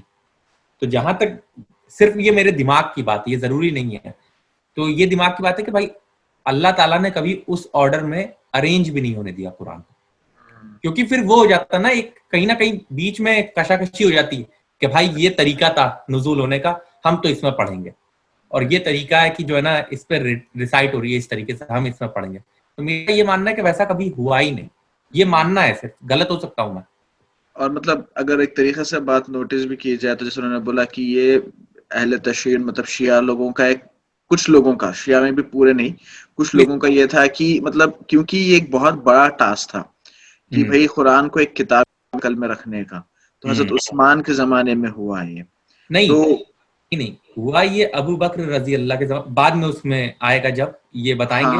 تو مطلب آئی تھنک وہ جو پارے وغیرہ اور جو زیر زبر وغیرہ ڈائلیکٹ، ہاں زیر زبر جو ہوتا ہے نا اس کو ڈیفائن کیا تھا، اسکرپٹ انہوں نے ڈیفائن کری تھی کہ بھائی ایک اسکرپٹ، اور وہ بعد میں آئیں گے اس کے ڈسکشن پہ کہ وہ کیوں کیا گیا تھا. لیکن فی الحال تو یہ ہے کہ بھائی آرڈر آف ریویلیشن جو تھا ایک تو کرونالوجیکل آرڈر ہے. نہیں لیکن شہباز جیسے انہوں نے بولا کہ لائک جو نزول کا جو آرڈر تھا اور جو ابھی مطلب جو جیسے سورہ بقرہ، سورہ فاتحہ، سورہ بقرہ ہے، یہ جو پیٹرن ہے یہ حضرت عثمان کے ٹائم پہ بتایا نا نبی. نہیں یہ کیا ہے کہ جو اسکرپٹ، نہیں یہ تو انہوں نے بتا دیا نا پہلے ہی کلیئر کہ جو جمع کری گئی اور جو پڑھی گئی ترتیب جو تھی وہ رسول اللہ کے وقت میں ہی ہو گئی. جو حضرت عثمان کے ٹائم پر کیا ہوا تھا میں بتاؤں گا بعد میں، ابھی آپ کو ویٹ کرنا ہوگا، اس پہ پوری ڈیٹیل سے اس پہ بتاؤں گا میں، لیکن ابھی بس تھوڑا ویٹ کرنا ہوگا کہ انہوں نے کیا کیا تھا اور ابو بکر رضی اللہ کے وقت میں کیا ہو گیا. کیونکہ عثمان رضی اللہ کے وقت میں کیا ہوا اس سے پہلے ابو بکر رضی اللہ کے بارے میں بتانا پڑے گا کہ اس وقت میں کیا ہوا. تو یہ تو ابھی انہوں نے پچھلے ویڈیو میں اور اس میں دونوں میں بتا دیا کہ ترتیب جو تھی قرآن کی کہ کس طریقے سے یہ ارینج ہو اور کیا ہو. اور ایک حدیث بھی ہے، میں بعد میں آپ کو حدیث کا وہ نمبر دے دوں گا، کہ جب بھی کوئی آیت آتی تھی تو رسول اللہ کہتے تھے کہ اس کو اس صورت میں اس جگہ اس آیت کے پیچھے رکھ لو، یہ ہوتا تھا. تو یہ جو تھا آرڈر یہ رسول اللہ کے اس میں ہی ہو گیا. اور وہ تو پھر یہ آرگیومنٹ کا تو سوال ہی نہیں ہے جو شیعہ لوگ کر رہے ہیں نا کہ بھائی جو ترتیب ہے ویسے پڑھنا چاہیے یا جو نزولی ہے. نہیں ہے، شیعوں کا یہ آرگیومنٹ نہیں ہے. شیعہ کہہ رہے ہیں کہ ایک قرآن جو تھی جب نازل ہو رہی تھی تب علی رضی اللہ نے کیا کیا تھا کہ جس آرڈر میں وہ ریویل ہوتی تھی اسی آرڈر میں جو ہے وہ انہوں نے رکھ لی. لیکن شیعہ بھی پڑھتے اسی آرڈر میں جو آج ہے. وہ یہ کہتے ہیں کہ کچھ ان میں جو شیعہ ہیں کہ ایک قرآن تھی ویسی بھی جو علی رضی اللہ نے بنائی تھی آرڈر آف ریویلیشن پہ. بٹ میرا ماننا ہے ایک تو پہلی بات تو کوئی کلیم کا ریفرنس پوائنٹ نہیں ہے تو وہیں ویک ہو جاتا ہے وہ، اور دوسرا یہ ہے کہ اگر وہ اس ٹائم ہوتی تو اسی ٹائم سے جو ہے 2 آرڈر آف ریسائٹیشن بھی ہو جاتے. اگر آرڈر آف ریویلیشن ہوتی تو ریسائٹیشن بھی، تو کبھی یہ رہا ہی نہیں ہے. رسول اللہ ہمیشہ ایک ہی آرڈر میں ریسائٹ کرتے تھے، تو ویسا کبھی ہوا ہی نہیں میرے خیال سے. سب سے پہلے اس کے جو مراحل ہے 3، خود نبی اکرم صلی اللہ علیہ وسلم کے زمانہ مبارک میں جمع اور ترتیب یہ ہو گئی، لیکن کتابی شکل میں نہیں، ما بین الدفتین نہیں۔ حضور نے لوگوں کو پڑھ کر سنایا، اس ترتیب سے سنایا جس ترتیب سے یہ مصحف میں اب موجود ہے، اور ہر رمضان میں حضرت جبرائیل دورہ کرتے تھے حضور کے ساتھ، جتنا کہ قرآن اس وقت تک نازل ہو چکا ہوتا تھا، اور آخری رمضان مبارک آپ کی حیات طیبہ کا جو تھا اس میں 2 مرتبہ پورے قرآن کا دورہ ہوا، تو دورہ قرآن بغیر ترتیب کے تو نہیں ہو سکتا۔ تو یہ ترتیب حضور کی ہوئی ہے، توقیفی ہے، اور حضور ہی نہیں اللہ کی ہوئی ہے۔ یہی ترتیب لوح محفوظ میں، کتاب مکنون میں اور ام الکتاب میں ہے۔ تو یہاں کلیئر ہو گیا نا کہ یہ جو قرآن ہم پڑھ رہے ہیں وہ رسول اللہ نے ہی جو ہے ترتیب کر کے وہ کری ہے، اور ترتیب کر دیا اور آرڈر بھی سیکوینس بھی بتا دیا تھا۔ ہاں، یہ بہت کامن سی بات ہے کہ اگر آپ کوئی بھی، اگر بڑے مطلب چھوٹا سا ایگزامپل ہو تو کوئی گانا ہوتا ہے تو اس کا ایک طریقہ ہوتا ہے، اسی لے میں آپ گاتے ہیں۔ کوئی بھی یہ نہیں کہ ایک لائن آپ نے یہاں پڑھ دی، دوسری لائن 4 بار پڑھ دی، اور جو شروع کی لائن ہے وہ کہیں اور مینشن کر دی، تو وہ گانا نہیں بنا، وہ تو ٹوٹا بکھری بھی چیز ہو جائے گی، وہ ریسائٹ نہیں کر پائیں گے آپ، وہ صرف ایک سینٹینس کے طریقے سے بتا سکیں گے۔ تو ریسائٹیشن ہمیشہ ایک لے میں ہوتا ہے، تو وہی یہاں پہ ہے کہ 2 بار لاسٹ میں جو ریسائٹ ہوئی تھی، اور جب تک قرآن آتی تھی تو اس حساب سے ہوتی تھی۔ اب رہی بات وہ عمر حضرت ابوبکر صدیق، نہیں حضرت عثمان کے ٹائم پہ، عثمان رضی اللہ، تو ان کی بات تو یہ تھا کہ ابھی یہ بتائیں گے جیسے ہو سکتا ہے، کیونکہ ان کے کئی سارے ویڈیو میں نے دیکھے، اگر نہیں بتایا تو پھر میں اس ویڈیو کے اینڈ تک وہ چیز بتاتا ہوں جو ہے۔ ٹھیک۔ اور یہ ترتیب حضور دے کر گئے ہیں صحابہ کرام کو۔ حفاظ تھے، کتنے حفاظ جو ہیں جنگ یمامہ میں شہید ہو گئے، تبھی تو خیال آیا کہ اس کو کتابی شکل میں بھی مرتب کیا جائے۔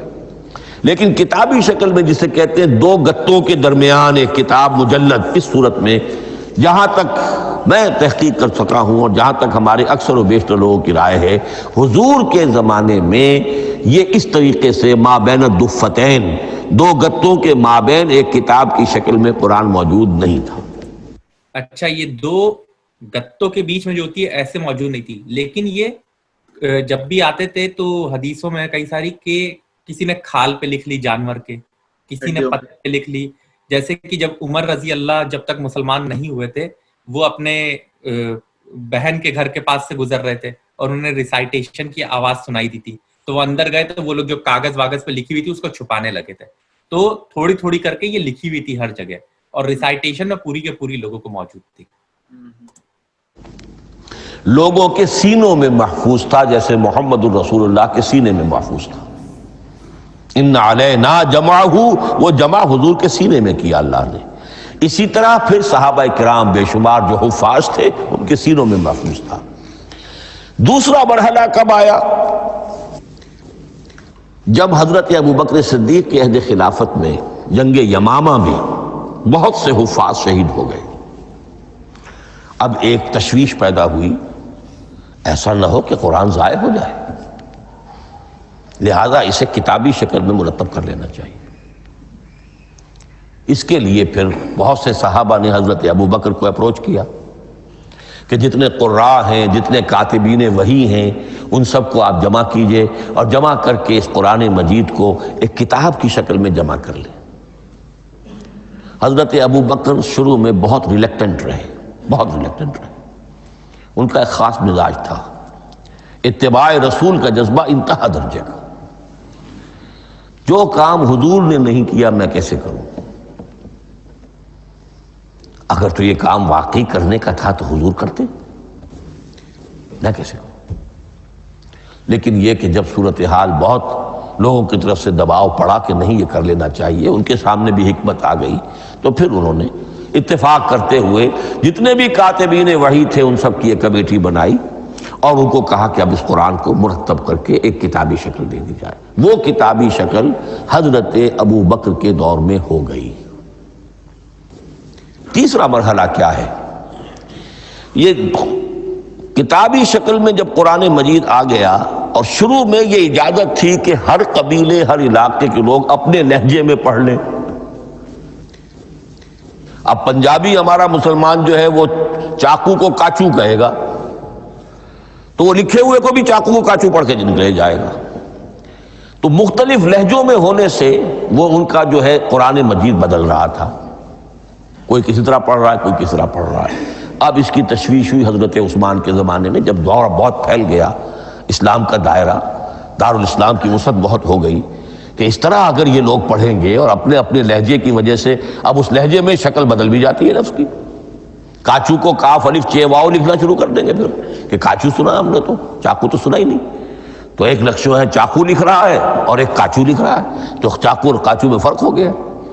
لہذا اس وقت پھر جو کام کیا گیا وہ یہ کہ ایک ہی رسم تحریر, رسم کتابت, رسم الخط میں قرآن مجید کے نسخے تیار کیے گئے.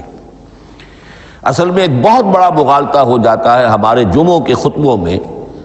حضرت عثمان رضی اللہ تعالیٰ عنہ کے نام نامی کے ساتھ وہ قوافی جو ہیں ان کی مناسبت سے جامع آیات القرآن عثمان ابن عفان رضی اللہ تعالیٰ عنہ, غالب علی کل غالب علی ابن ابی طالب رضی اللہ تعالیٰ.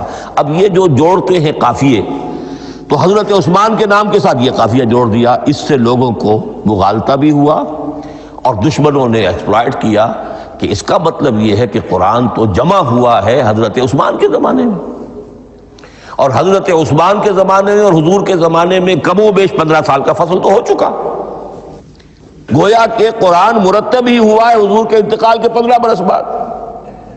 پھر حضرت عثمان کی شخصیت کو خاص طور پر جو سبائی فتنہ اٹھا تھا اس نے ایک ڈسپیوٹڈ پرسنالٹی بنا کے رکھ دیا ہے. نہیں معاذ اللہ, کوئی شک نہیں, لیکن یہ کہ ایک فتنہ اٹھا, فتنۃ الکبریٰ, اور حضرت عثمان رضی اللہ تعالیٰ عنہ کو انہوں نے بدنام کیا. لہذا اس کے نام سے اور بٹا لگ گیا, یہ مصحف عثمان ہے. یہ ہے اصل میں وہ حماقتیں کہ جو ہوئی ہیں ہم سے, یہ قافیے ملانے کی وجہ سے. حالانکہ حضرت عثمان کی شان جو ہے وہ در حقیقت جامع آیات القرآن نہیں ہے, جامع الامت علی رسم واحد, پوری امت کو ایک رسم الخط پر جمع کرنے والی شخصیت حضرت عثمان کی ہے. مثلا اب دیکھیے مالک یوم الدین کس طرح لکھیں گے, میم لام اور کاف. میم الف اور لام اور کاف لکھیں گے آپ, یہ غلط ہو جائے گا. میم پر کھڑا زبر ہوگا اور اس کو مالک پڑھیں گے. میم پر اگر کھڑا زبر نہیں ہے, پڑا زبر ہے, تو ملک پڑھیں گے. اور قراتوں میں یہ دونوں موجود ہے, ملک یوم الدین بھی ہے اور مالک یوم الدین بھی ہے. اگر آپ نے میم الف لکھ دیا, ایک قرات نکل گئی, اب وہ اس میں آ ہی نہیں سکتی, وہ تو مالک ہی پڑھا جائے گا. یہ زیر زبر بھی جو لگے ہیں قرآن مجید میں, یہ بھی حجاج ابن یوسف کے زمانے میں لگے, اس سے پہلے نہیں تھے. اور یہ رموز و اوقاف, یہ آیتوں کے نشان اور یہ وقفہ بیچ میں, یہ بھی حجاج ابن یوسف کے زمانے کی چیزیں ہیں. ورنہ عربوں کے لیے تو ان کی اپنی زبان تھی, انہیں ان چیزوں کی ضرورت ہی نہیں تھی. آپ کو معلوم ہے پرانے زمانے کے جو منشی ہوتے تھے, انشاء پرداز, وہ جب خط لکھتے تھے تو اس میں نقطے وغیرہ نہیں لگاتے تھے. جس کو خط لکھا جا رہا ہے وہ توہین سمجھے گا کہ شاید مجھے جاہل سمجھا کہ نقطے بھی لگا کے بھیجا جا رہا ہے خط پر, گویا کہ میں تو سمجھ ہی نہیں سکتا بغیر نقطوں کے. تو یہ جو ہے پرانے جو شکستہ خطوط لکھے جاتے تھے ان کا یہ انداز تھا, لہذا کوئی نقطے وغیرہ نہیں تھے. اس میں اب ڈیٹیل سے بتاتا ہوں وہ بات کہ شارٹ ہینڈ لینگویج کہی جاتی ہے. شارٹ ہینڈ لینگویج تب یوز کرتا ہے انسان جس کو اس لینگویج میں مہارت حاصل ہو.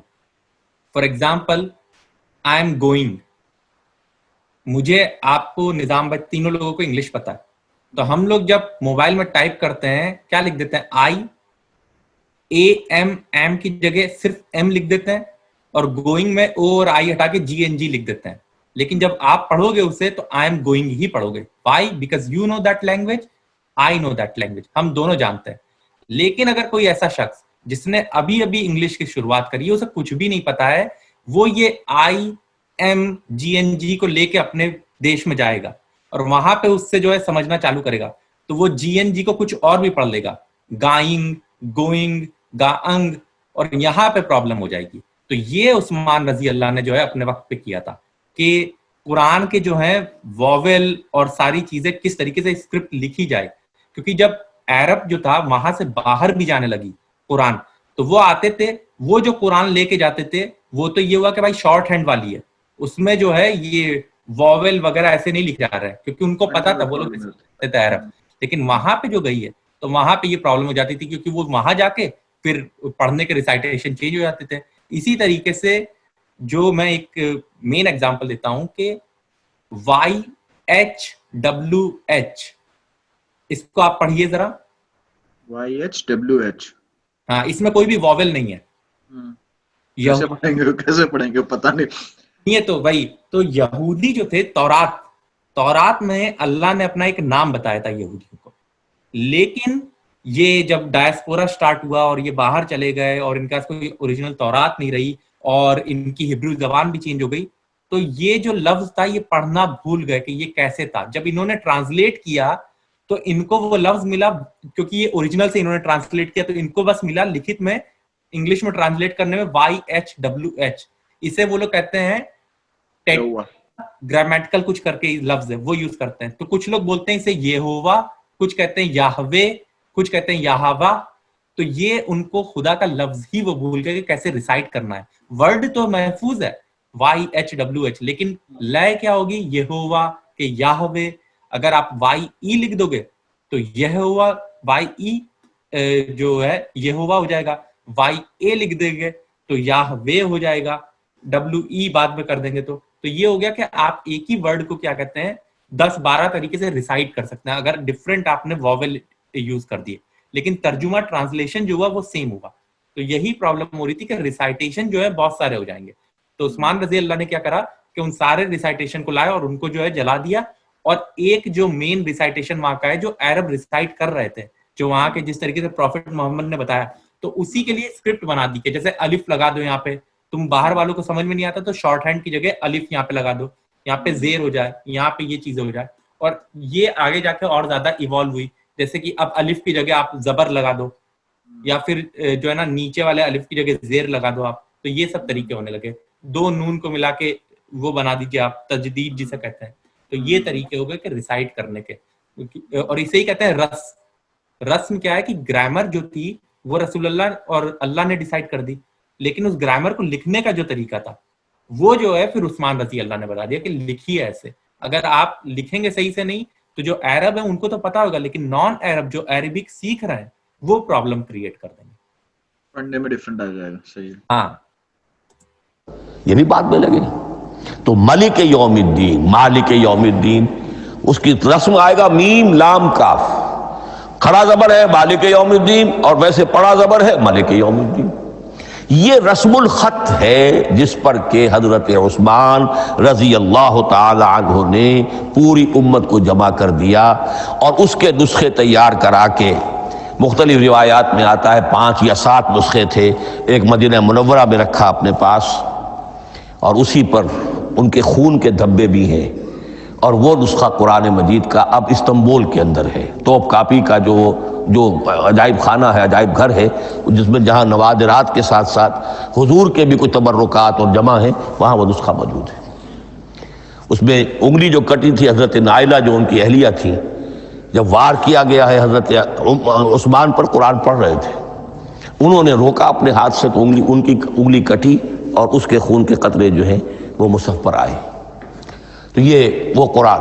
پھر انہوں نے ایک مکہ مکرمہ میں, ایک دمشق میں, ایک کوفے میں, ایک یمن, ایک بحرین, ایک بصرہ, مختلف جگہوں پر وہ آفیشل ورشن قرآن کا صرف رسم الخط اسکرپٹ کے اعتبار سے.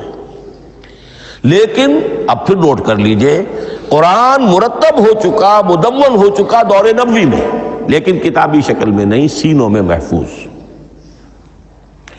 دور خلافت ابی بکر میں وہ کتابی شکل میں لایا گیا, اور اس کے لیے پھر بحث ہوئی کہ اب اس کا نام کیا رکھا جائے.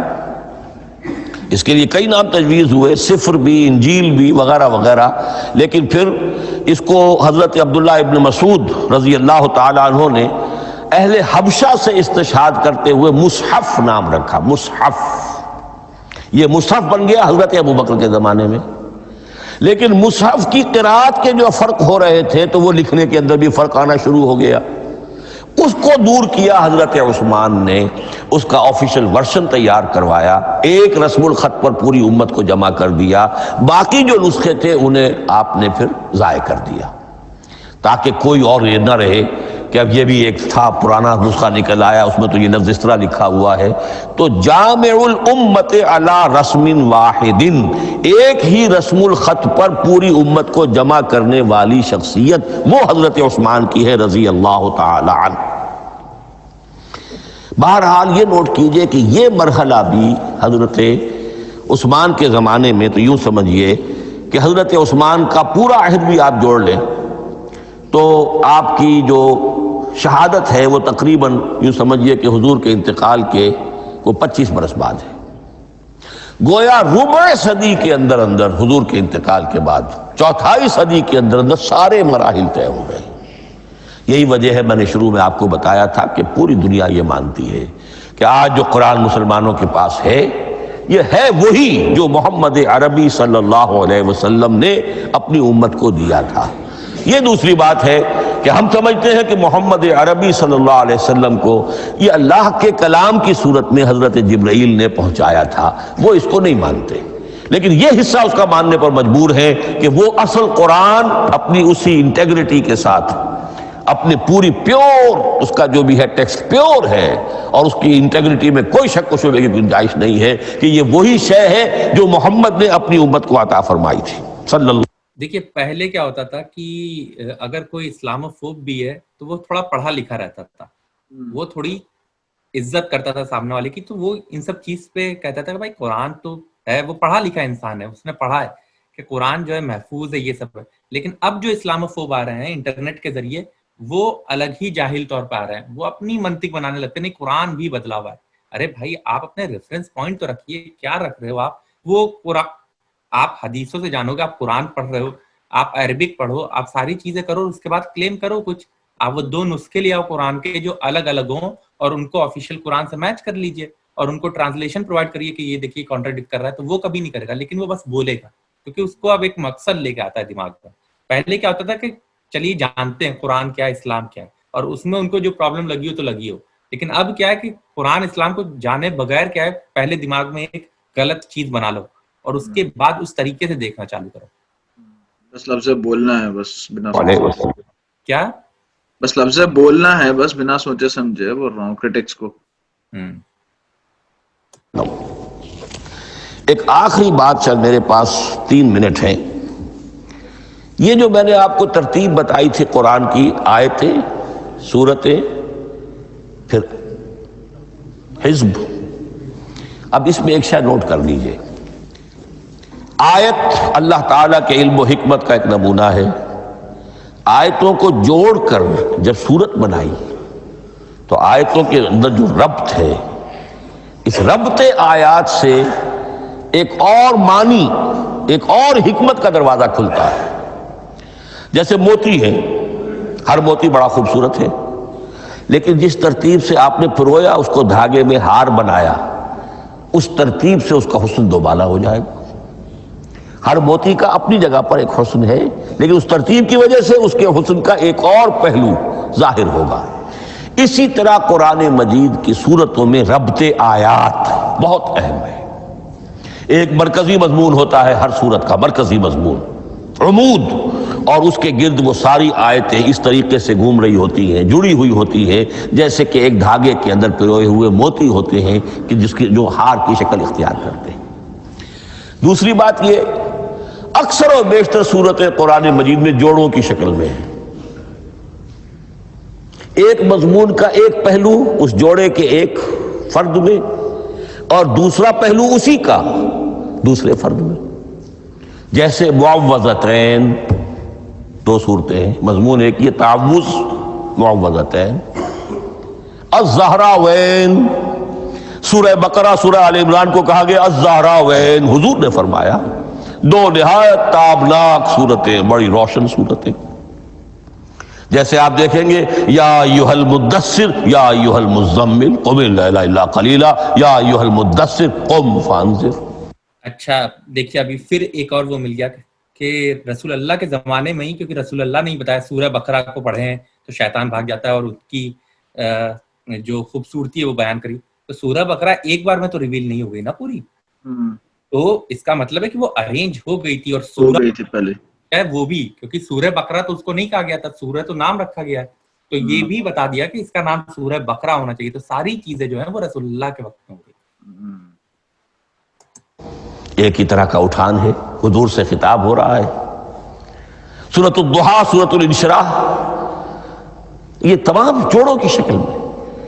اسی طرح سورہ طلاق, سورہ تحریم, یا ایھا النبی اذا طلقتم النساء فطلقوہن لعدتہن یا ایھا النبی لم تحرم ما احل اللہ لک تبتغی مرضات ازواجک.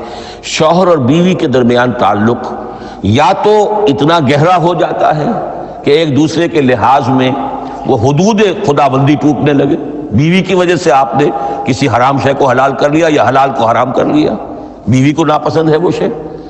تو حضور سے ذرا سا یہ ہو گیا تھا معاملہ. اپنی ازواج مطہرات حضرت عائشہ اور حضرت حفصہ رضی اللہ تعالیٰ عنہما, ان دونوں کی رضا جوئی کے لیے وہ خاص قسم کا شہد ہے, قسم کھا لی آپ نے کہ میں اسے استعمال نہیں کروں گا. لما تحرم ما احل اللہ لک, اے نبی آپ کیوں حرام کرتے ہیں اپنے اوپر وہ شے جو اللہ نے آپ کے لیے حلال کی ہے. تبتغی مرضات ازواجک, اپنی بیویوں کی رضا جوئی میں. یہ ایک انتہا ہوئی. دوسری انتہا کیا ہے, میاں اور بیوی میں اتنا بودھ ہو جائے کہ طلاق تک نوبت آ جائے.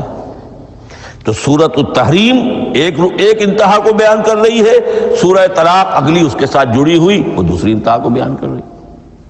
سورہ صف حضور کے مقصد بعثت کو بیان کر رہی ہے, سورہ جمعہ آپ کے طریقہ کار کو بیان کر رہی ہے. اس طرح قرآن مجید کی اکثر و بیشتر صورتیں جو ہیں وہ جوڑوں کی شکل میں ہیں. اور میرا خیال یہ ہے کہ وقت ختم ہو گیا ہے, اس مضمون کا تھوڑا سا حصہ باقی ہے, وہ انشاءاللہ میں اب اگلی نشست میں لوں گا. بارک اللہ لی ولکم فی القرآن العظیم ونفعنی وایاکم بالآیات والذکر الحکیم. ہاں تو یہی ہے کہ قرآن کا آج کا سیشن تو ہے اسی پہ اینڈ ہو رہا ہے. اور اب انشاءاللہ اگلا جو ہوگا انٹروڈکشن ہی ابھی تو چلے گا, اور جو بھی میں نے نوٹ کر لی ہے کیا کیا چیزیں اس پہ ڈسکس ہوئی ہے, تو ہم لوگ کیا کریں گے کہ جب اگلا ویڈیو سٹارٹ کریں گے تو اس کے پہلے میں ایک بار یہ ریویژن کر دوں گا 10-11 جو بھی پوائنٹ اس میں ڈسکس ہوئے ہیں, تاکہ 5-10 منٹ میں شروع کے ایک پورا کمپیکٹ وے میں جو ہے پتہ چل جائے گا پچھلے ویڈیو میں کیا ڈسکس ہوا تھا. شہباز ایک اور کام یہ کرو تم کہ یہ جو پوائنٹس لکھتے جا رہو نا گروپ میں ڈالتے بھی جو. ٹھیک ہے, میں اس کو جو ہے انشاءاللہ آپ کو بھیج دوں گا اور سب کو مل جائیں گے یہ پوائنٹس. تو ابھی میں اب سٹاپ کرتا ہوں میں ریکارڈنگ تو.